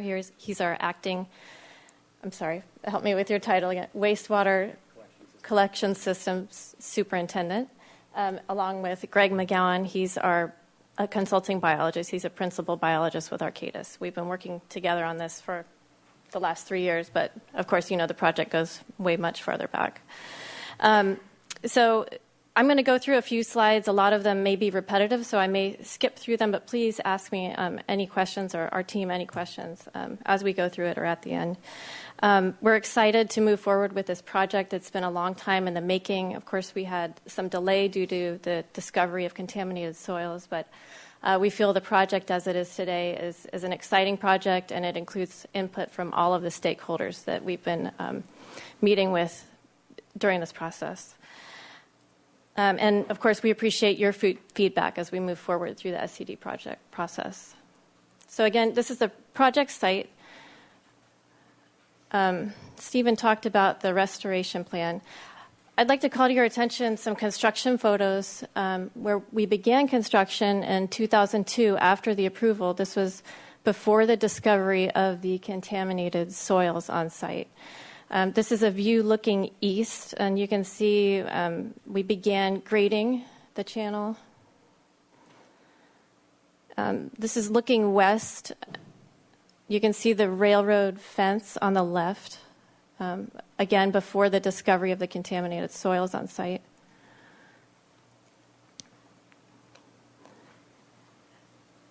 This is presumably after the contaminated soils were discovered, and it was decided to contain the site with a liner, a plastic liner, until we could complete the remedial action plan. And this is the final plastic liner that was put on site. And as you saw on your site visit earlier this week, a lot of the liner has degraded, flown away, been washed away. The remaining liner will be raked away and disposed of as a part of this project. And again, this is our current design. It includes input from many different entities. We feel it's a very good plan for the site. It's protective of the resources there, and it will also protect our existing infrastructure, which is this manhole down here at the southwestern portion of the site. And Brad can answer any operational questions related to the importance of protecting that manhole as well. This is a cross-section of the proposed culvert on the eastern portion of the site, which will allow access for the turtles to get to the property to the east, which is owned by the Fez Parker property. And as you may know, they're moving forward with their restoration and remediation plan. And we've been working closely with that team as well, making sure that these two plans are consistent and that it will be protective of the resources on both properties. This is the turtle ramp. We looked at many alternatives to allow the turtles to access the site, both ingress and egress. This was found to be the best alternative, again, with input from the different entities, especially Fish and Wildlife. They had a lot of input on this. And this is another detail. Again, this will be finalized in design. This is pretty conceptual at this point. Until we get an approval, then we will go to final design. So again, our team is glad to answer any questions you may have. Mr. McGowan is here and Mr. Rare, and I'm happy to answer any questions you may have. Thank you. Thank you. Does anyone want to, you're just here, going to be answering questions next, no part of the presentation. Okay, we have one speaker slip for Don Longstreet. Mr. Longstreet, you'll have 2 minutes if you'd like to make some comments. And Mr. Longstreet, you're of Urban Creeks Council, who's referenced here as well. Thank you. Mr. Chair, members of the Commission, we're here to speak in support of this project. We feel not only does it provide conformance as required, it also provides a viable habitat, which is very important. I think in the years ahead we'll appreciate more what it means to save this very small but significant piece of habitat. And I'd also like to compliment city staff. I've been really impressed with their cooperation and their intelligence and their very real desire to come up with a good solution for this problem. So I think at this point, I think we're all in agreement, and I think this is a great way to go forward. Thank you. Thank you for your comments. I don't see any other speaker slips, so I'll close public comment, and let's take it back to the Commission for questions of staff or the applicant. Commissioner Thompson. Thank you. Thanks. I don't know if this is for Steve or Sarah, but this project started in 2000, and then after you discovered the contaminated soils, you led us to believe in the staff report that the delay from then on was due to soils analysis, but that was over 8 years. And then there was several more years before a report was rendered and a remedial action plan went forward. And then in the report you gave us, the staff report, written staff report, you mentioned that originally the proposed remedial action plan had to be revised because creeks decided that it didn't need to be merged with creek restoration, and that took 1.5 years. So I get the impression that this is a very back burner kind of a project, and not a lot of attention being put on it. So why should we treat it as a substantial conformance when it's just sort of been put on the back of the shelf and it seems like forgotten about?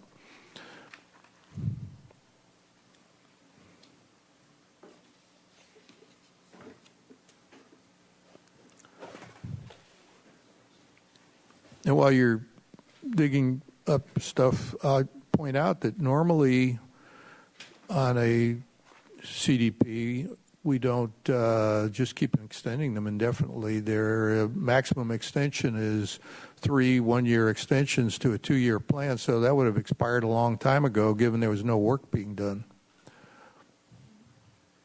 Mr. Thompson, there's several questions there. Let's start with, first of all, I came on with the city in about 2013, so my experience with the project has been since that time. But I would say, from the history of what I've seen written, there wasn't necessarily each time there were the surveys on the site, the process to review those, to have them go through the different process, it took time. But moving up to 2013, 2014, when the remediation action plan was approved, I need to take some responsibility for some of that delay because, as we mentioned in the staff report, at about the same time that the Public Works Department submitted their SCD request, there was a plan that was developed for the Parks and Recreation Department for a very large project, Mission Lagoon, Laguna Channel project that would be a flood control restoration project that would have encompassed this site as well. And that project, what it was indicated, would basically tear out all the improvements that this project was going to put in. They were going to potentially acquire the property that was adjacent to the channel, the culvert, all the vegetation that would have been planted in this project would have been taken out because they would have widened and deepened that channel. So at that time, supervisors determined that we needed to work and coordinate with creeks on that. So there was lengthy work on doing a phased project, so a component of the public works project that could occur that would address the wetlands impacts, but the remainder of the site would then likely be brought into the parks project. So we, again, weren't spending dollars and time and effort to put in materials, vegetation improvements that would be tore out. For reasons separate from this project, the Creeks Division determined that project was not going to move forward in the near future. It may still move forward at some point, but because that was brought back as far as the time frame, we felt that we could not wait. This project then needs to go forward. Is there a possibility that project someday may affect this project? Yes. But as you've said, it's been a long time. So we've moved forward now with the project completely under Public Works, not addressing the potential of the Mission Creek Laguna Channel project. And there's been several proposals from Public Works. City staff could not support some of the initial project proposals as far as what was delineated, the size, reduced size of the property. The most recent proposal was actually a reduced size of this restoration that staff proposed. But after consultation with other entities, including Urban Creeks and the Environmental Defense Council, the Public Works opted to include the entire parcel as well. So these processes, these discussions with Coastal Commission have taken time. Now that we've got a project that there was serious concerns when the project occurred initially, and we've had significant comments coming in from organizations, and that's why we're here today at this level 4, because there was several groups that have showed quite a bit of interest and wanted to make sure that they had an opportunity to comment on this project. And that's why we brought it to this level 4 determination. Does that cover well, that a lot explains the last couple of years, the year and a half delay getting a revised plan. But why wasn't the whole project restarted after an 8-year lapse while the soil was being tested over and over? I mean, there was according to your report, there was more than an 8-year period where nothing was going on except soils testing. So normally, maybe Mr. Vincent might want to weigh in, but normally doesn't a CDP expire after 5 years? Let me speak to that point on the Okay. expiration, and then I'm going to let the team speak to the process, what was occurring during that time. Initially, Public Works proposed a new CDP for this project. But staff, the previous city planner, we talked about the project, and because the project had been about 90% constructed, it had been the grading, the culvert, most of the project had been developed with the exception of the turtle ramp, the path, the fencing, and the plantings. So in this case, we had a project that had conditions, extensive studies had been done, extensive time and effort had been spent on the project, analysis, multiple analysis on the site, and ultimately the contamination was determined not to be that significant. We got 49 different sites, different bores and samples, 4 different firms that went through the site, but it was ultimately determined that it was really a minimal risk once the mitigation occurred, and those were only those couple of 3 spots we talked about. So today, again, with that occurring today, and what we feel that the project was so close to being finished, and what they're proposing is pretty much consistent now with what was proposed before, that to require a new CDP for a project that you've already almost completed, and certainly there's time frames on commencing a project, but the discussion was the project had been commenced, just wasn't finished. And we wouldn't tell someone, even in the private sector, if you didn't finish it by the date, stop, you're done, if they commenced and had the vested project with those type of improvements already completed. That would be, but if Mr. Vincent needs to speak to that more, so certainly. But I'd like the team to be able to speak to the actual processes that were occurring during that time. I think that'd be okay. Well, that's interesting that you said that it was about 90% completed. It didn't seem like that much completion, but take your word for it.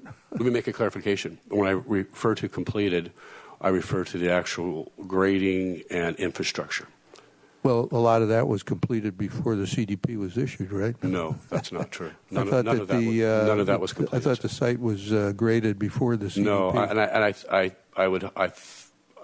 it's unfortunate that I didn't make that clear. That the only thing, and there's some history, some documents, but they're lengthy. They're in some of the environmental files that describe that what occurred was a clearing of vegetation. Majority of it was weeds. There was some scraping of some of those weeds, but it wasn't a realignment.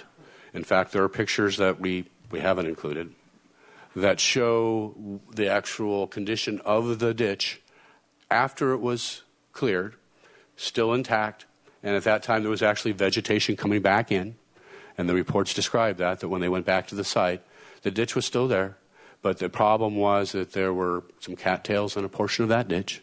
And while it hadn't been mapped as a resource, it met the criteria. Therefore, the coastal development permit was required to address what should have been permitted for just that amount of work. It wasn't until 2002, based on the history what's described, that the actual realignment occurred.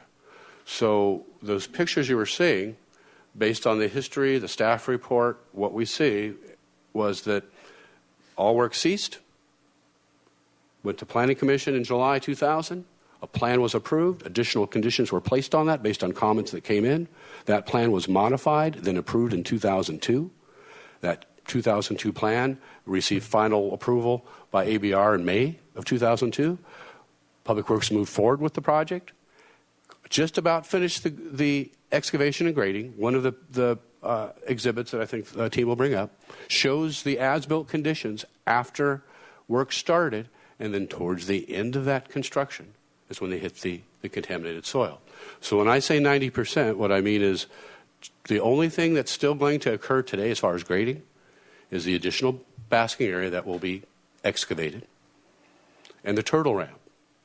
As far as physical improvements, the culvert was put in place. Again, I'm going to say probably 95% of the grading, if you really want to count physical distances of area. But what you don't see, and which is the most visible, is the actual landscaping, the plantings, the irrigation plan, and those improvements.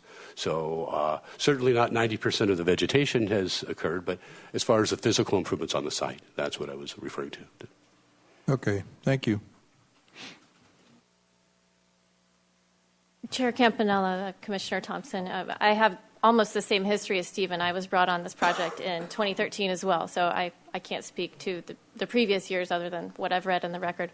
But Mr. McGowan was involved in the project a couple of years before we were, so he may be able to add some more about the process and the discovery. Thank you. Mr. McGowan? Chair Campanella, Commissioner Thompson, Greg McGowan with Arcadis. I've been involved probably 5 years, and I can't tell you anything really other than my own perspective on the outside as a consultant and on the biology side. I can tell you that several years to do the assessment of the soil, to get out there, do the sampling and all that would be fairly typical, and risk assessment, which really is what took a lot of time going through and saying, how much do we have to remove here? How big a problem do we have here? What's the planned end use for this property? That took quite a bit of time as they went through and looked at are we going to have a multi-million-dollar excavation project here, or can we leave everything in place? Can we leave some in place? And that's where the risk assessment was generated. That process did take several years as they went through that. I came on towards the end of that, where we had a risk assessment that was finalized. That risk assessment then led to the remedial action plan and working through that to get a program together.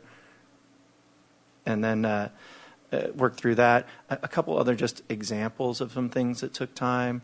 The Turtle initially was proposed to build the ramp that is being done today. But in the meantime, in coordination and cooperation with Cal Fish and Wildlife and others, it was a discussion, well, wouldn't it be better if we trenched an open trench through there? And we said, well, that's a possibility.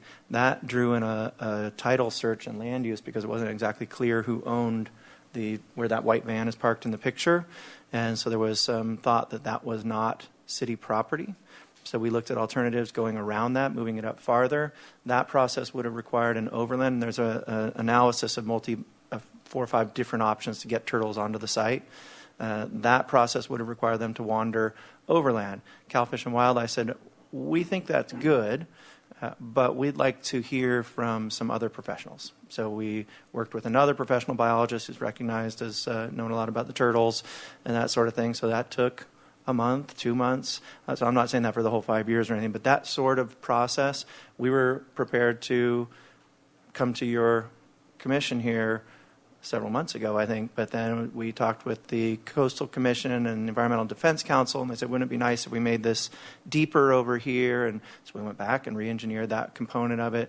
So I certainly intuitively, like gut feeling, I absolutely recognize what you're saying there. I can tell you there has been action going on and on on this, and some of them maybe seem small, particularly like we spent a whole bunch of time on turtle options only to come back to the one that was proposed initially because it's the most consistent with what was proposed initially. But there has been, we get a call, Arcadis, can you re-engineer this? Okay, we go back through and do that. Can we meet with Coastal Commission? Yep, we'll meet with Coastal. Can we get another expert to comment on this? Yes. So there has been quite a bit going on. It's just, I guess no other word other than to say, unfortunately, it's dragged along a long time rather than let's just get out there and do it. That said, there were some pretty significant questions that need to be answered, at least along the way. Yeah. Anything else, Commissioner Thompson? Yeah. At this time, okay. If I may just on one thing that you said, a number of agencies and departments, advisory department groups have been involved in this. Are we at a point now that they've all weighed in and are in concurrence with this plan, and the only thing really remaining are some comments that the Community Development Director asked to be inserted? Are we sort of at that point, or are there more approvals that are needed after it leaves here with our suggestions to the Community Development Director? The remaining actual approval process will be from the California Department of Fish and Wildlife. They will have to approve a streambed alteration agreement, but there has been consultation with that agency. So what they'd be waiting for is now what we have approved. When we had different versions, we don't want to take their time to show them things that we haven't ourselves approved yet, but they had been on the side and consulted with, as Mr. McGowan has said, on the turtle ramps, the best routes, what they would support, and a significant amount of input. The previous approval had quite a bit of input. So that is required. The streambed alteration agreement will be required. And then also for the implementation of the remedial action plan, that requires some work with the county as far as process and noticing. But as far as the process for the restoration plan, other than that agency, the Corps has not required a permit because they've just directed this to be corrected. Water Quality Control Board does not require a permit if the Corps doesn't require a permit. So we're pretty close to being able to get going. Okay. Thank you for the clarification. Sorry for interrupting. Commissioner Schwartz. Thank you, Mr. Chair. I have 3 areas of questions real quickly.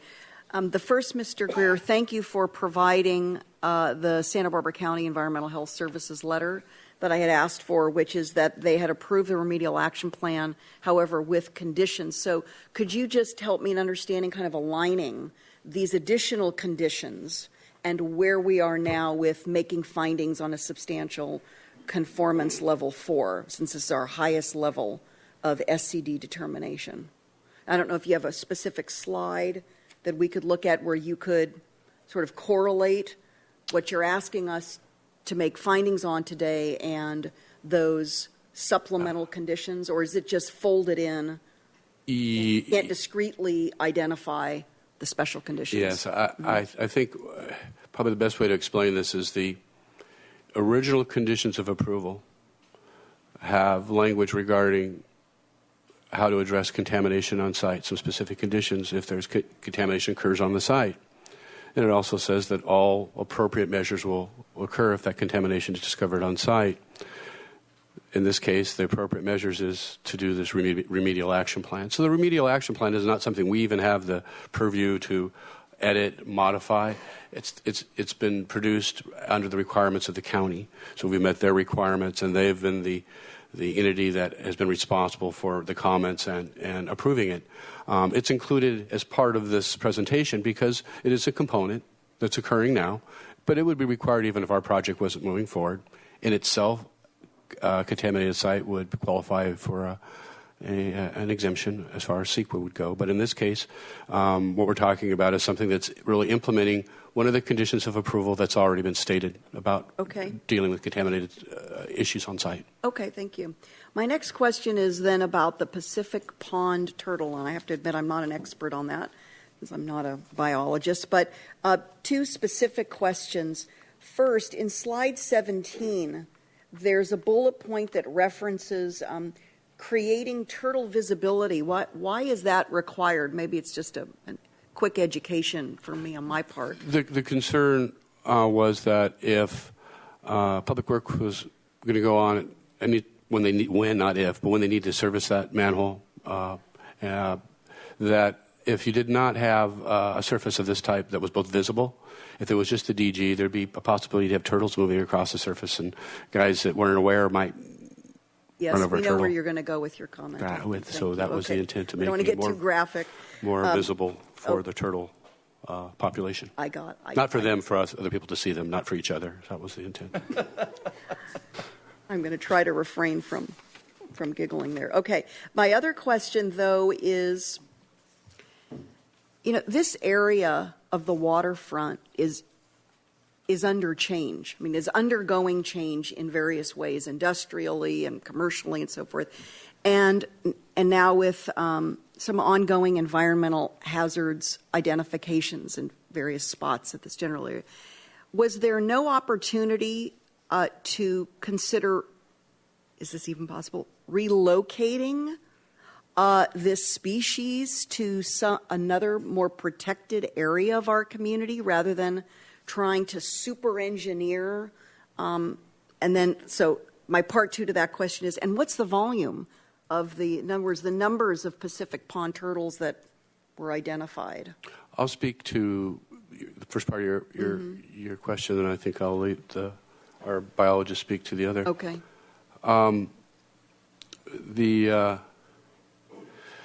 The previous document considered that. There was talk about doing off-site mitigation, but community input from EDC and Urban Creeks as well was that they thought it was important to protect these isolated, and I think there's arguments for and against, because you've described some of the concerns against these type of projects or concerns with these type of projects, not necessarily being against them.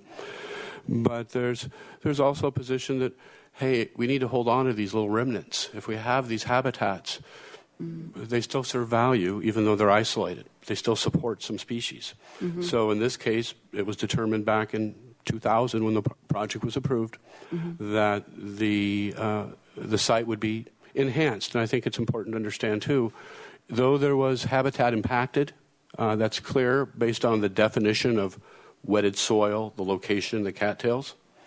It's pretty clear from pictures and the discussion and the description, it wasn't by any means a pristine environment. It had been heavily disturbed. There had been a railroad spur that crossed the property, had been graded and such. But that doesn't take away against the value the property had. So in this case, what we have is not only a reestablishment, a realignment of that drainage and the restoration, we have an enhancement, a significant enhancement that's going to occur. This is a model project, I would say, with the riparian habitat with the upland habitat, the overall scheme, not just for the turtles themselves, but just replacing the habitat itself. So, but that's a little longer answer than you probably wanted. But that's really what had been determined previously. That hey, the best solution is to address this impact is to work on that site. But I'm going to let Mr. McGowan speak a little bit about the counts and such and numbers or I didn't want to belabor it. I was just trying, and I was really just posing a question, given what we're seeing in development, redevelopment, and other environmental issues here. Is this realistic? Are we just sort of continuing to push a solution down an increasingly narrow funnel of reality? And but you were very thorough, so I don't know, Mr. McGowan, if there's anything to add. But. Yeah, just briefly, I would agree with everything that was just said. And societally, we can talk later about are we funneling wildlife into dangerous situations? Certainly, lack of habitat is a significant challenge to our wildlife. One thing that wasn't mentioned, and the only thing I would add on, is the other part of the reason that we left the site at this, wanted to keep the restoration here, is dispersal. So even if this site isn't their favorite place to hang out, maybe the next site over at the Fess Parker, where they're working on habitat restoration as well, is. So if we eliminated ours, we are also eliminating theirs and creating more isolation. So it does feed a connectivity. In terms of numbers, and that there's not an accurate count of how many. They're known from the El Acero Creek, so they're there. You can see them, and find them around there if you go peek over the edge in certain places. But we haven't done a population census, which would be fairly tricky to do. And then lastly, I had a question from slide 9. This slide. This is well. Let's see, Public Works. This is on the Public Works. Thank you. Sorry. I guess we had two presentations. This is slide 9. It says in construction 2002. This lining, this was plastic line, right? Or was it plastic? Now you mentioned it's eroded away, flown away, washed away, etc. Isn't this liner a pollutant in and of itself? And so, first question, is it a pollutant? Number 2, my follow-on question there is, are we still using this kind of treatment in handling soil-contaminated area if it's a pollutant? And what are we doing to clean up the lining? Or is it all gone? Because this photo shows, I guess, the original lining that was laid down. So maybe you could help me with that kind of total plastic lining story, shall we say. Chair Campanella, Commissioner Schwartz, I have some knowledge of some of this was all before I got on there.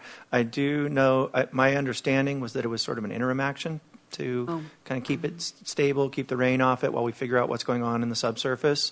That's how I've always heard it described.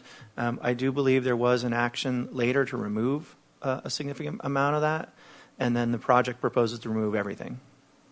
Are we still? Is this still a process or a practice that we're using elsewhere, putting plastic lining down when we already know there are other contaminants in an area, since plastic has its own contaminants? Yeah, it's very, very common to use liners. Landfills, all landfills are liner. Situation you can have affected material below, a liner over the top, and then a beneficial use on top of that. It's actually quite common. Again, looking at the 100-year horizon, it does raise some questions, I suppose, but that's my understanding. That's why I was asking you. But as a biologist, I wanted to get your opinion. Thank you. I think those are my questions for now. Commissioner Peugeot. Thank you. I just want to first go back and close a loop in my mind about some of the previous discussion here.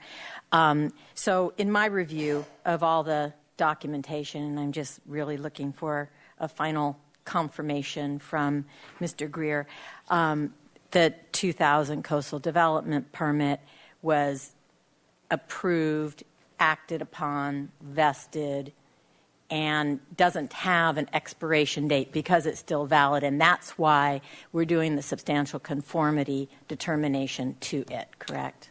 The approval actually had a 10-year. It was actually called out for a 10-year time frame, not just 2 or 3. That's a standard. It wasn't that 10 years if construction had not commenced? And then the determination was because the work commenced. Correct, right. Within I read that 10 years. Yeah, and I was, saw that in the again, condition. a certain amount. Right, right. So was I'm completed. just to add the comment. And I'm convinced that this is an appropriate path. And secondly, you mentioned, the staff report mentions that you did consult with the Coastal Commission. So I'm assuming from that they concur. Even as of yesterday. Pardon? As recent as yesterday. Oh, okay. But they concur we've had with the use ongoing of the conversations. substantial conformity as, okay.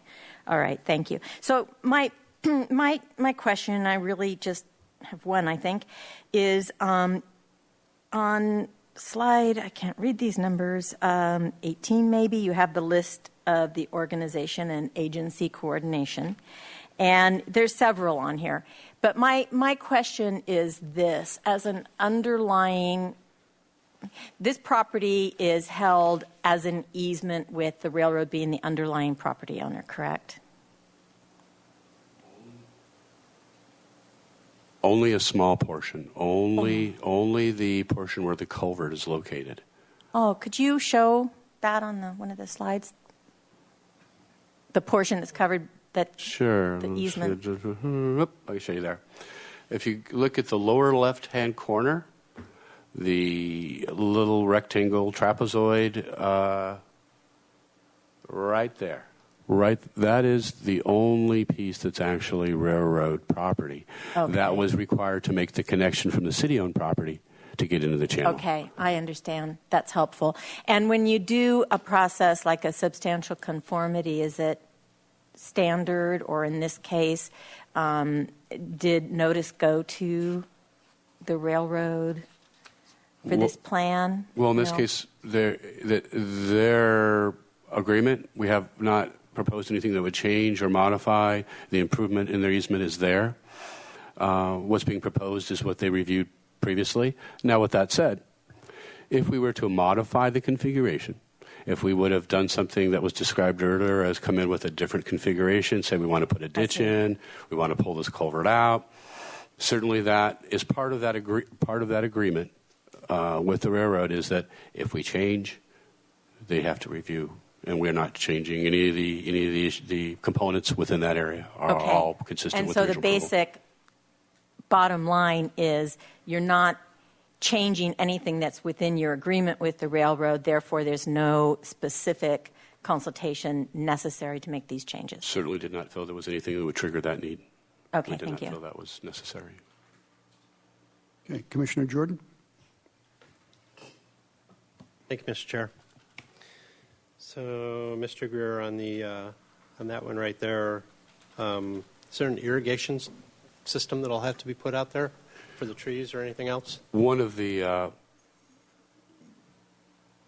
exhibits we have is the prior approved landscape plan.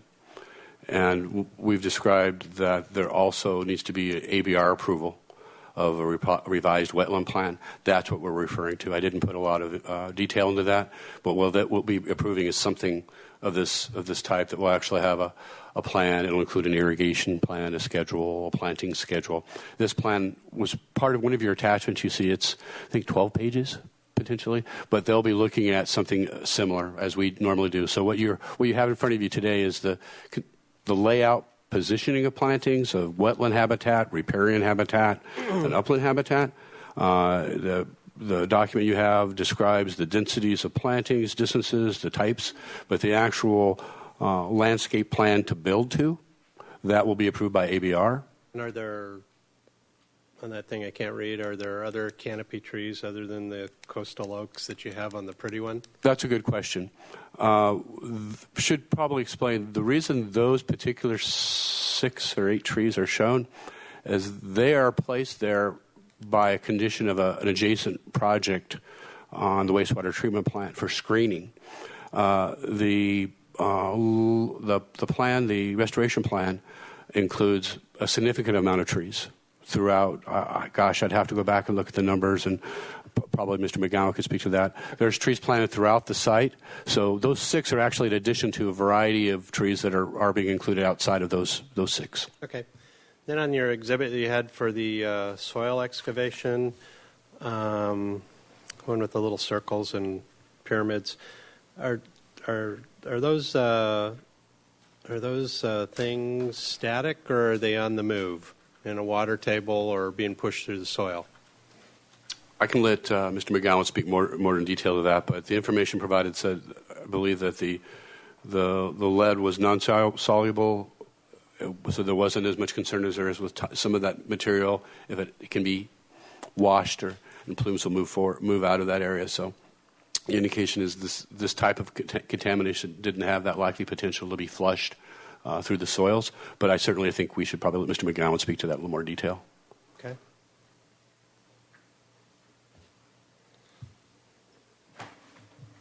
Commissioner Campanella, Chair Campanella, Commissioner Jordan, Greg McGowan. I'm a biologist, so I don't want to overly pretend that I'm the geochemist here on that. But the risk assessment does show that there's decreasing concentration, decreasing issues going down, so it's not mobile, it's not moving down. We have not gone back and done another round of sampling. But most recently in communications with the Coastal Commission and Environmental Defense Council and Creeks Council, when we talked about deepening the westernmost basking area for the pond turtle, I went back to the engineers and the geochemists, said, do we have an issue here making this deeper? And the response was, the deeper you go, the better it is, the cleaner it is. So the answer, no, we're not concerned about it migrating offsite. It's not like it's in the groundwater or something like that. Okay. And then Geo Trackers got you on there, I think, as El Estero Turtle Drain. Does that sound right? Turtle Pond? That sounds right, yeah. So they're showing TPHs there, too. And you're not showing, I don't see any on your chart. Is that just a template they're putting on there, or do you have TPHs? Because those do move in a water table. Yeah, TPH was the initial finding. Some stained soil was the very first thing that was rejected by the landfill. I believe that was removed. Okay. So that was part of your problem and part of your fix at the same time. And then it was reported to the Water Board, which opened up the event. So they haven't gone back and updated. County takes the lead with the Regional Water Board on soils, contaminated soils, right? And so where does all that fit into the recommendation you're asking for today, and what the city's going to find, and how you get your remediation case closed down with the Regional Board?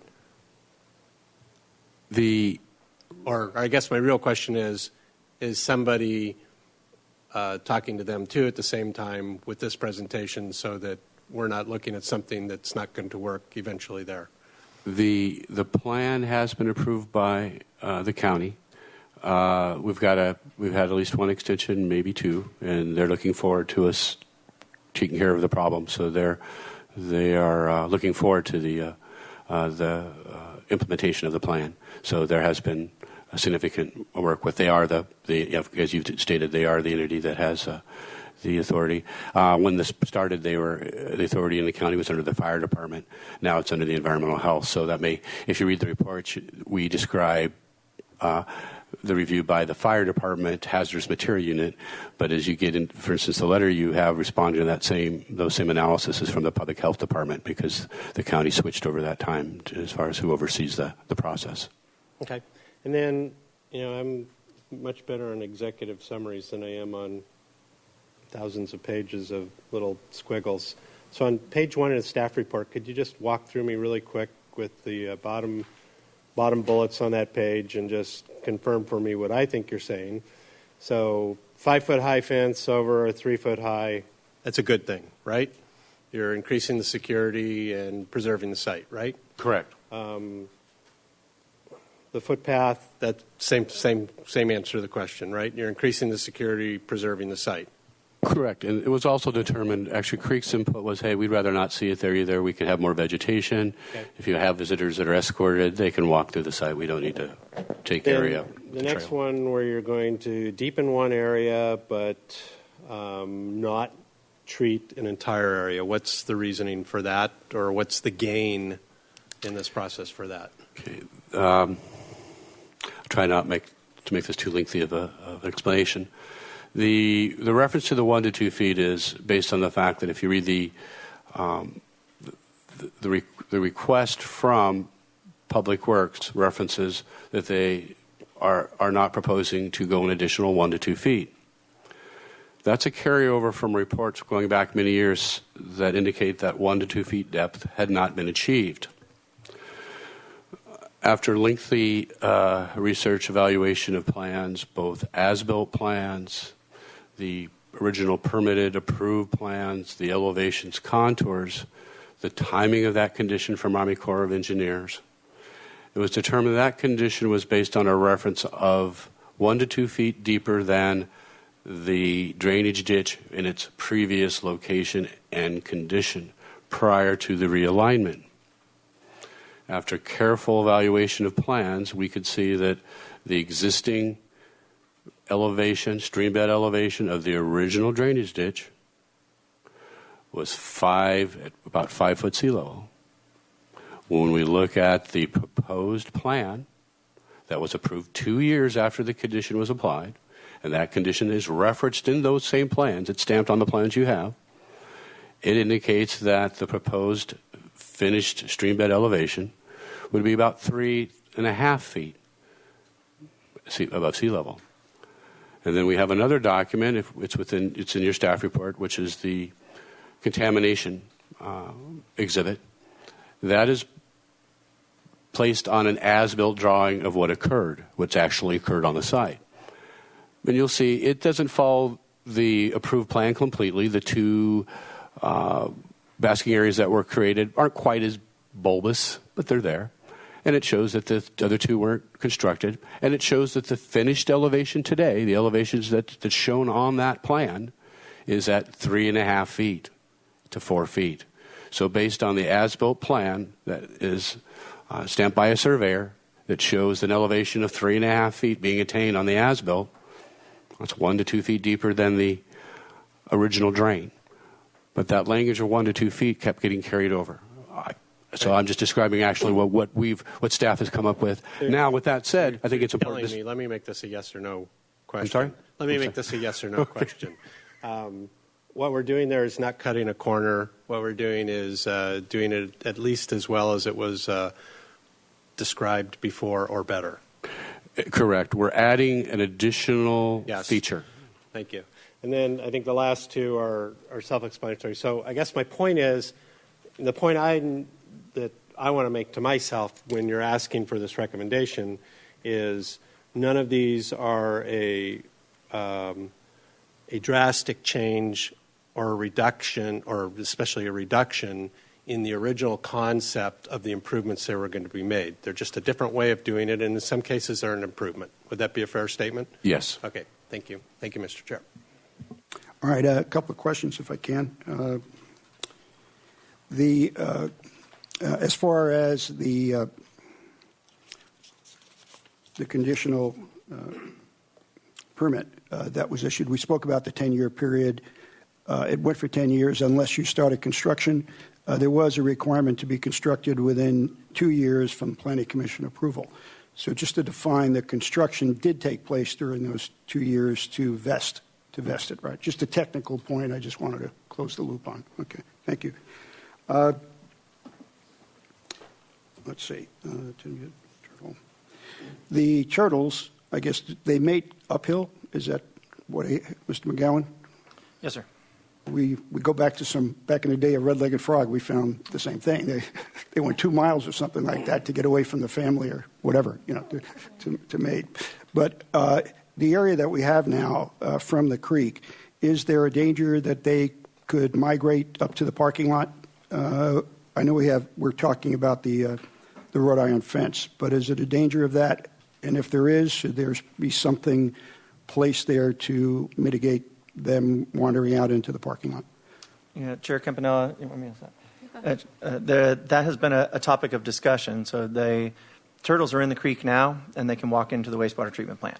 Mm-hmm. So this doesn't change their ability to get to the wastewater treatment plant. Mm-hmm. We have looked at the potential for some sort of exclusionary one-way fencing that could be attached to the bottom of this, that if this did become turtle paradise and there's a giant population there, that we would be able to preclude them from entering the wastewater treatment plant, and even to make it one way so that if one came from the creek across the wastewater treatment plant to our feature, that they could get through the fence going that way, but they couldn't get from our feature back into the wastewater treatment plant. So we have looked at that issue. It's not likely to be a significant issue just because it's not going to hold a huge population of turtles in this small area, but we have been looking at that issue. Okay. Eliminating the split rail, I'm just ask a rhetorical question maybe, if I know what I'm talking about, but the split rail, normally that would be to designate an area of setback from an ESHA. That would be the, whatever it is, 50-foot, 100-foot setback, that would be the determination. So right now, one of the benefits of this program, as now revised, is the areas from the creek to the parking lot, I'll just call it that, are going to be a permanent area of restoration. So there's no really 100-foot line that's needed anymore for a split rail fence, because everything now is actually off limits to the public. That's a very good point. That part of this project, once this project is constructed, the buffers are included in the fence line. So we're not going to be required to place a 50-foot buffer on the plant from the edge of this fence line, or tell the adjacent property owner he can't do anything on his property because his property is all within a setback, at least a component of it, relative to this project. So yes, that's the project will not require any additional buffers outside of what's being developed. Okay, and I think somewhere the Coastal Commission required a 100-foot setback, and you're going to have to try to get some modification to that based on prior plans. Now that's all taken care of. Actually, the previous report, the work that was done, that was acknowledged that it's not physically possible because the property isn't wide enough to establish 100-foot on either side. Okay. Even I mean, it wasn't physically possible. Yep. So they adhere that they would like to have it, but they acknowledge that there's physical limitations to the site. Okay. On the manhole access, is the permeable pavers, is that primarily to get that pathway from the parking lot to the manhole? That's what it's going to be used for almost exclusively? Correct. It's an area to be able to get to that manhole for servicing. Okay. Now, say we have a bunch of stuff underground there. They have a bunch of facilities, so it also is kind of being laid close to those pipelines, so it'll be demarcating area there if they need to go underground. But the primary purpose is to access that manhole. Okay, so that's a benefit because they don't have to clear cut anything in order to get over there after growths get established. Correct. You're avoiding that issue. No vegetation has to be removed once it's planted. Okay.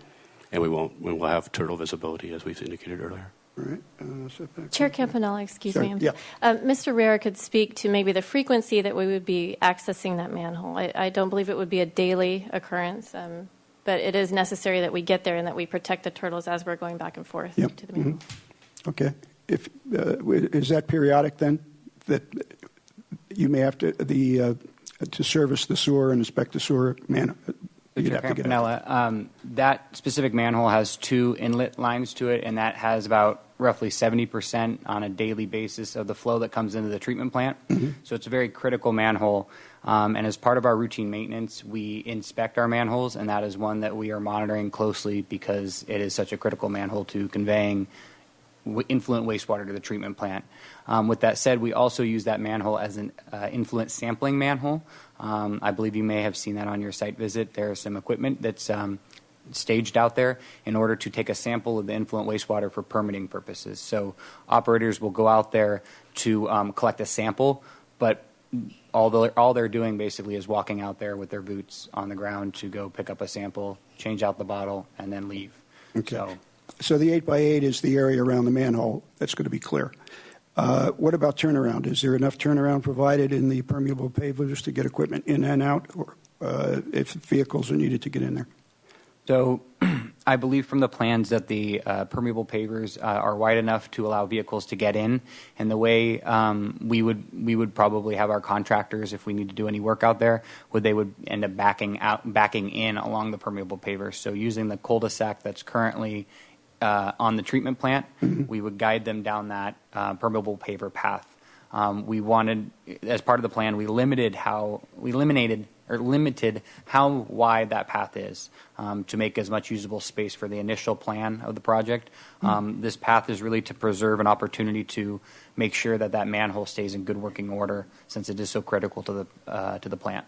Okay. The original staff report on page 14 spoke about a fence designed to accommodate predators. Is that You might just explain with the turtle and the riparian to transitional to upland habitat, when your plan is finished, is it just turtles that'll be utilizing the site, or are there other wildlife that'll be accommodated? Chair Campanella, we've seen there's good evidence that these little urban islands of habitat can have pretty broad functional value, but I would expect it primarily to be birds and things like that. So raptors are predators; they eat rodents and things like that. Snakes are predators. So yes, it would. The fencing would allow for the predators, but if you're thinking mountain lions and bobcats and coyotes and things, they're not going to be using that piece of property. Okay, so it'd be small, and the culvert would facilitate some smaller types of wildlife to get through that as well if they didn't have a fear factor and go through. Yes, and turtles amongst them. Yes. Yeah, okay. And I think a question I have is there's conditions of approval that went down back to 2000. So we're making suggestions, recommendations, as the public is, to the Community Development Director. And as a result of those recommendations and substantial conformity determination, are the conditions going to stay where they are, or are there modifications that may be made based upon the current plans and current recommendations? Well, that's a good question. Currently, what we're proposing is that all the original conditions of approval are still applicable. Nothing's changed. We had reference to the contamination soil being dealt with properly, and we went through this process with the plan to deal with the contamination. If you were to add a recommendation to the project, whether that would necessarily become a condition of approval or something that we would be just including as a project description, I think we would probably be looking at doing a modification to the mitigated negative declaration, or at least include some reference to that if it's classified as an actual condition. Mm-hmm. Okay. Okay. All right. So that's the end of my questions. Thank you. That was a good helps with where we're going from here. So, Ms. Ghilardi, I think normally now after questions we would go to comments.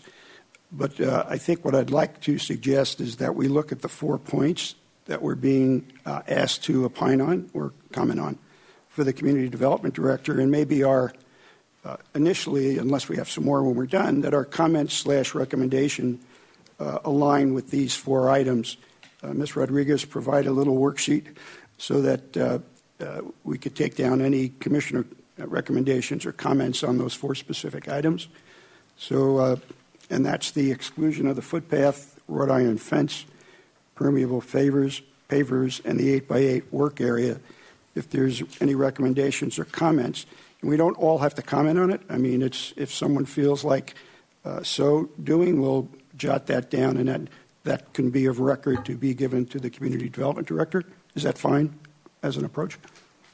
Okay. So the exclusion of the footpath, would anyone want to comment or make a recommendation on that? Just for passing forward.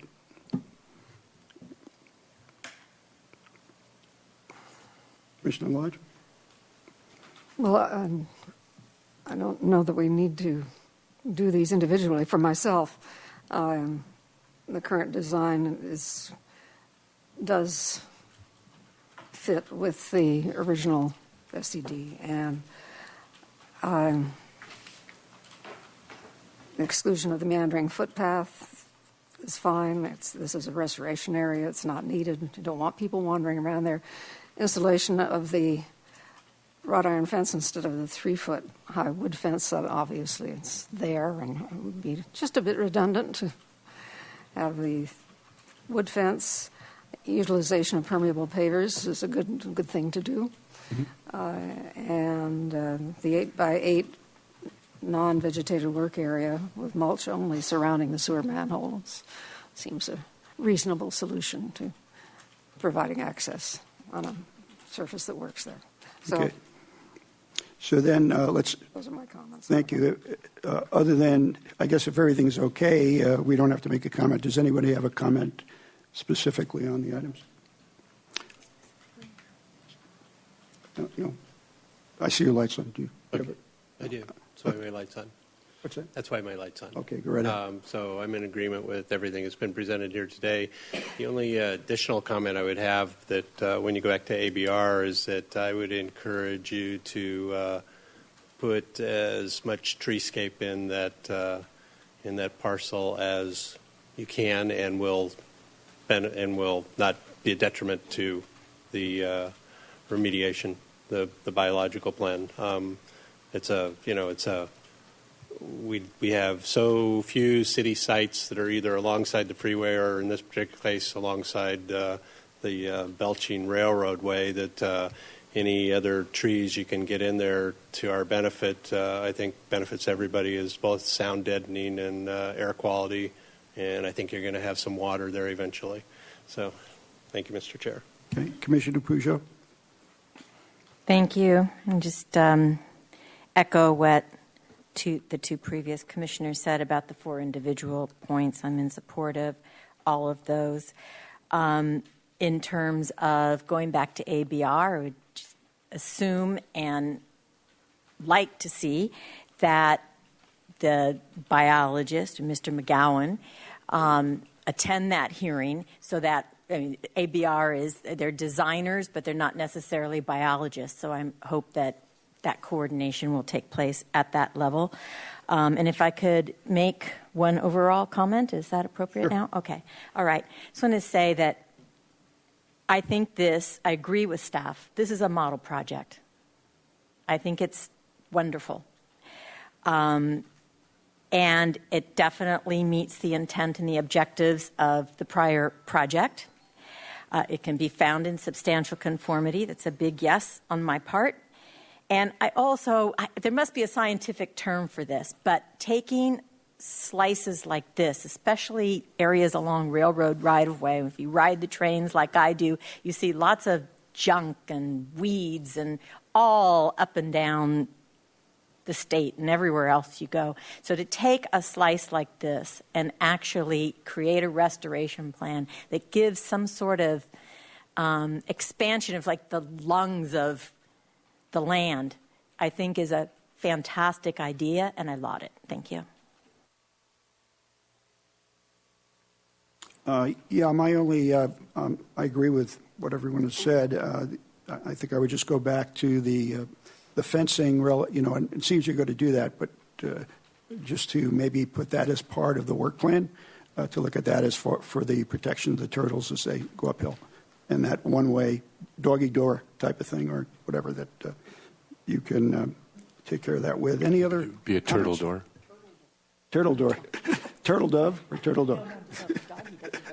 So the doggy doesn't go in. Any other comments? Anyway, thank you. And this has been a long road, hasn't it? Yeah. And things are being done the right way, and glad you're on your own path now, versus waiting for some other project to decide whether it's going forward or not. Okay, thank you very much.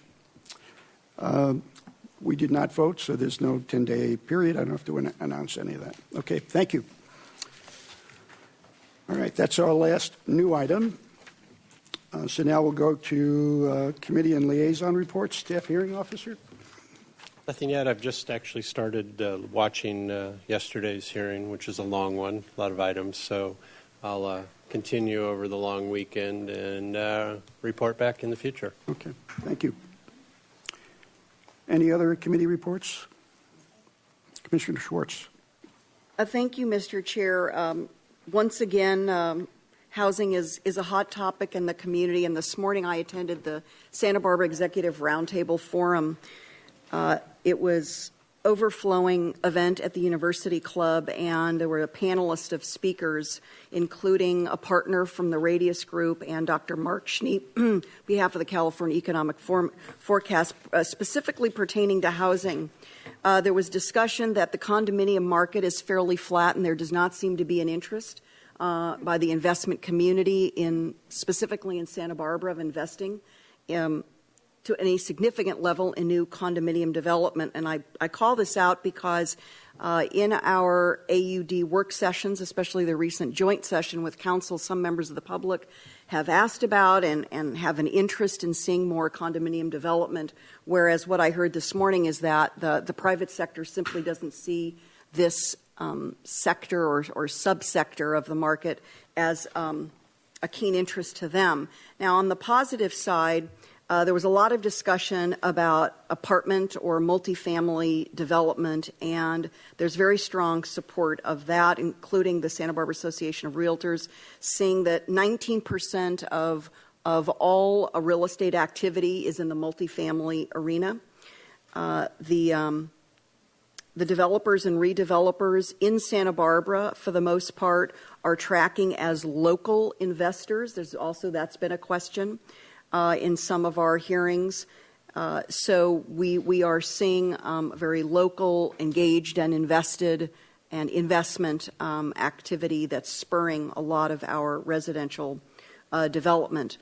There's a significant shift taking place as a trend from State Street down into the Funk Zone. I know a lot of us kind of feel this is happening, but the numbers are all bearing out by the real estate community, the economists, and the chamber, with the Funk Zone basically being now declared having supplemented State Street, or supplanted, I should say, supplanting State Street as the go-to hot place for all kinds of amenities, entertainment, and so forth.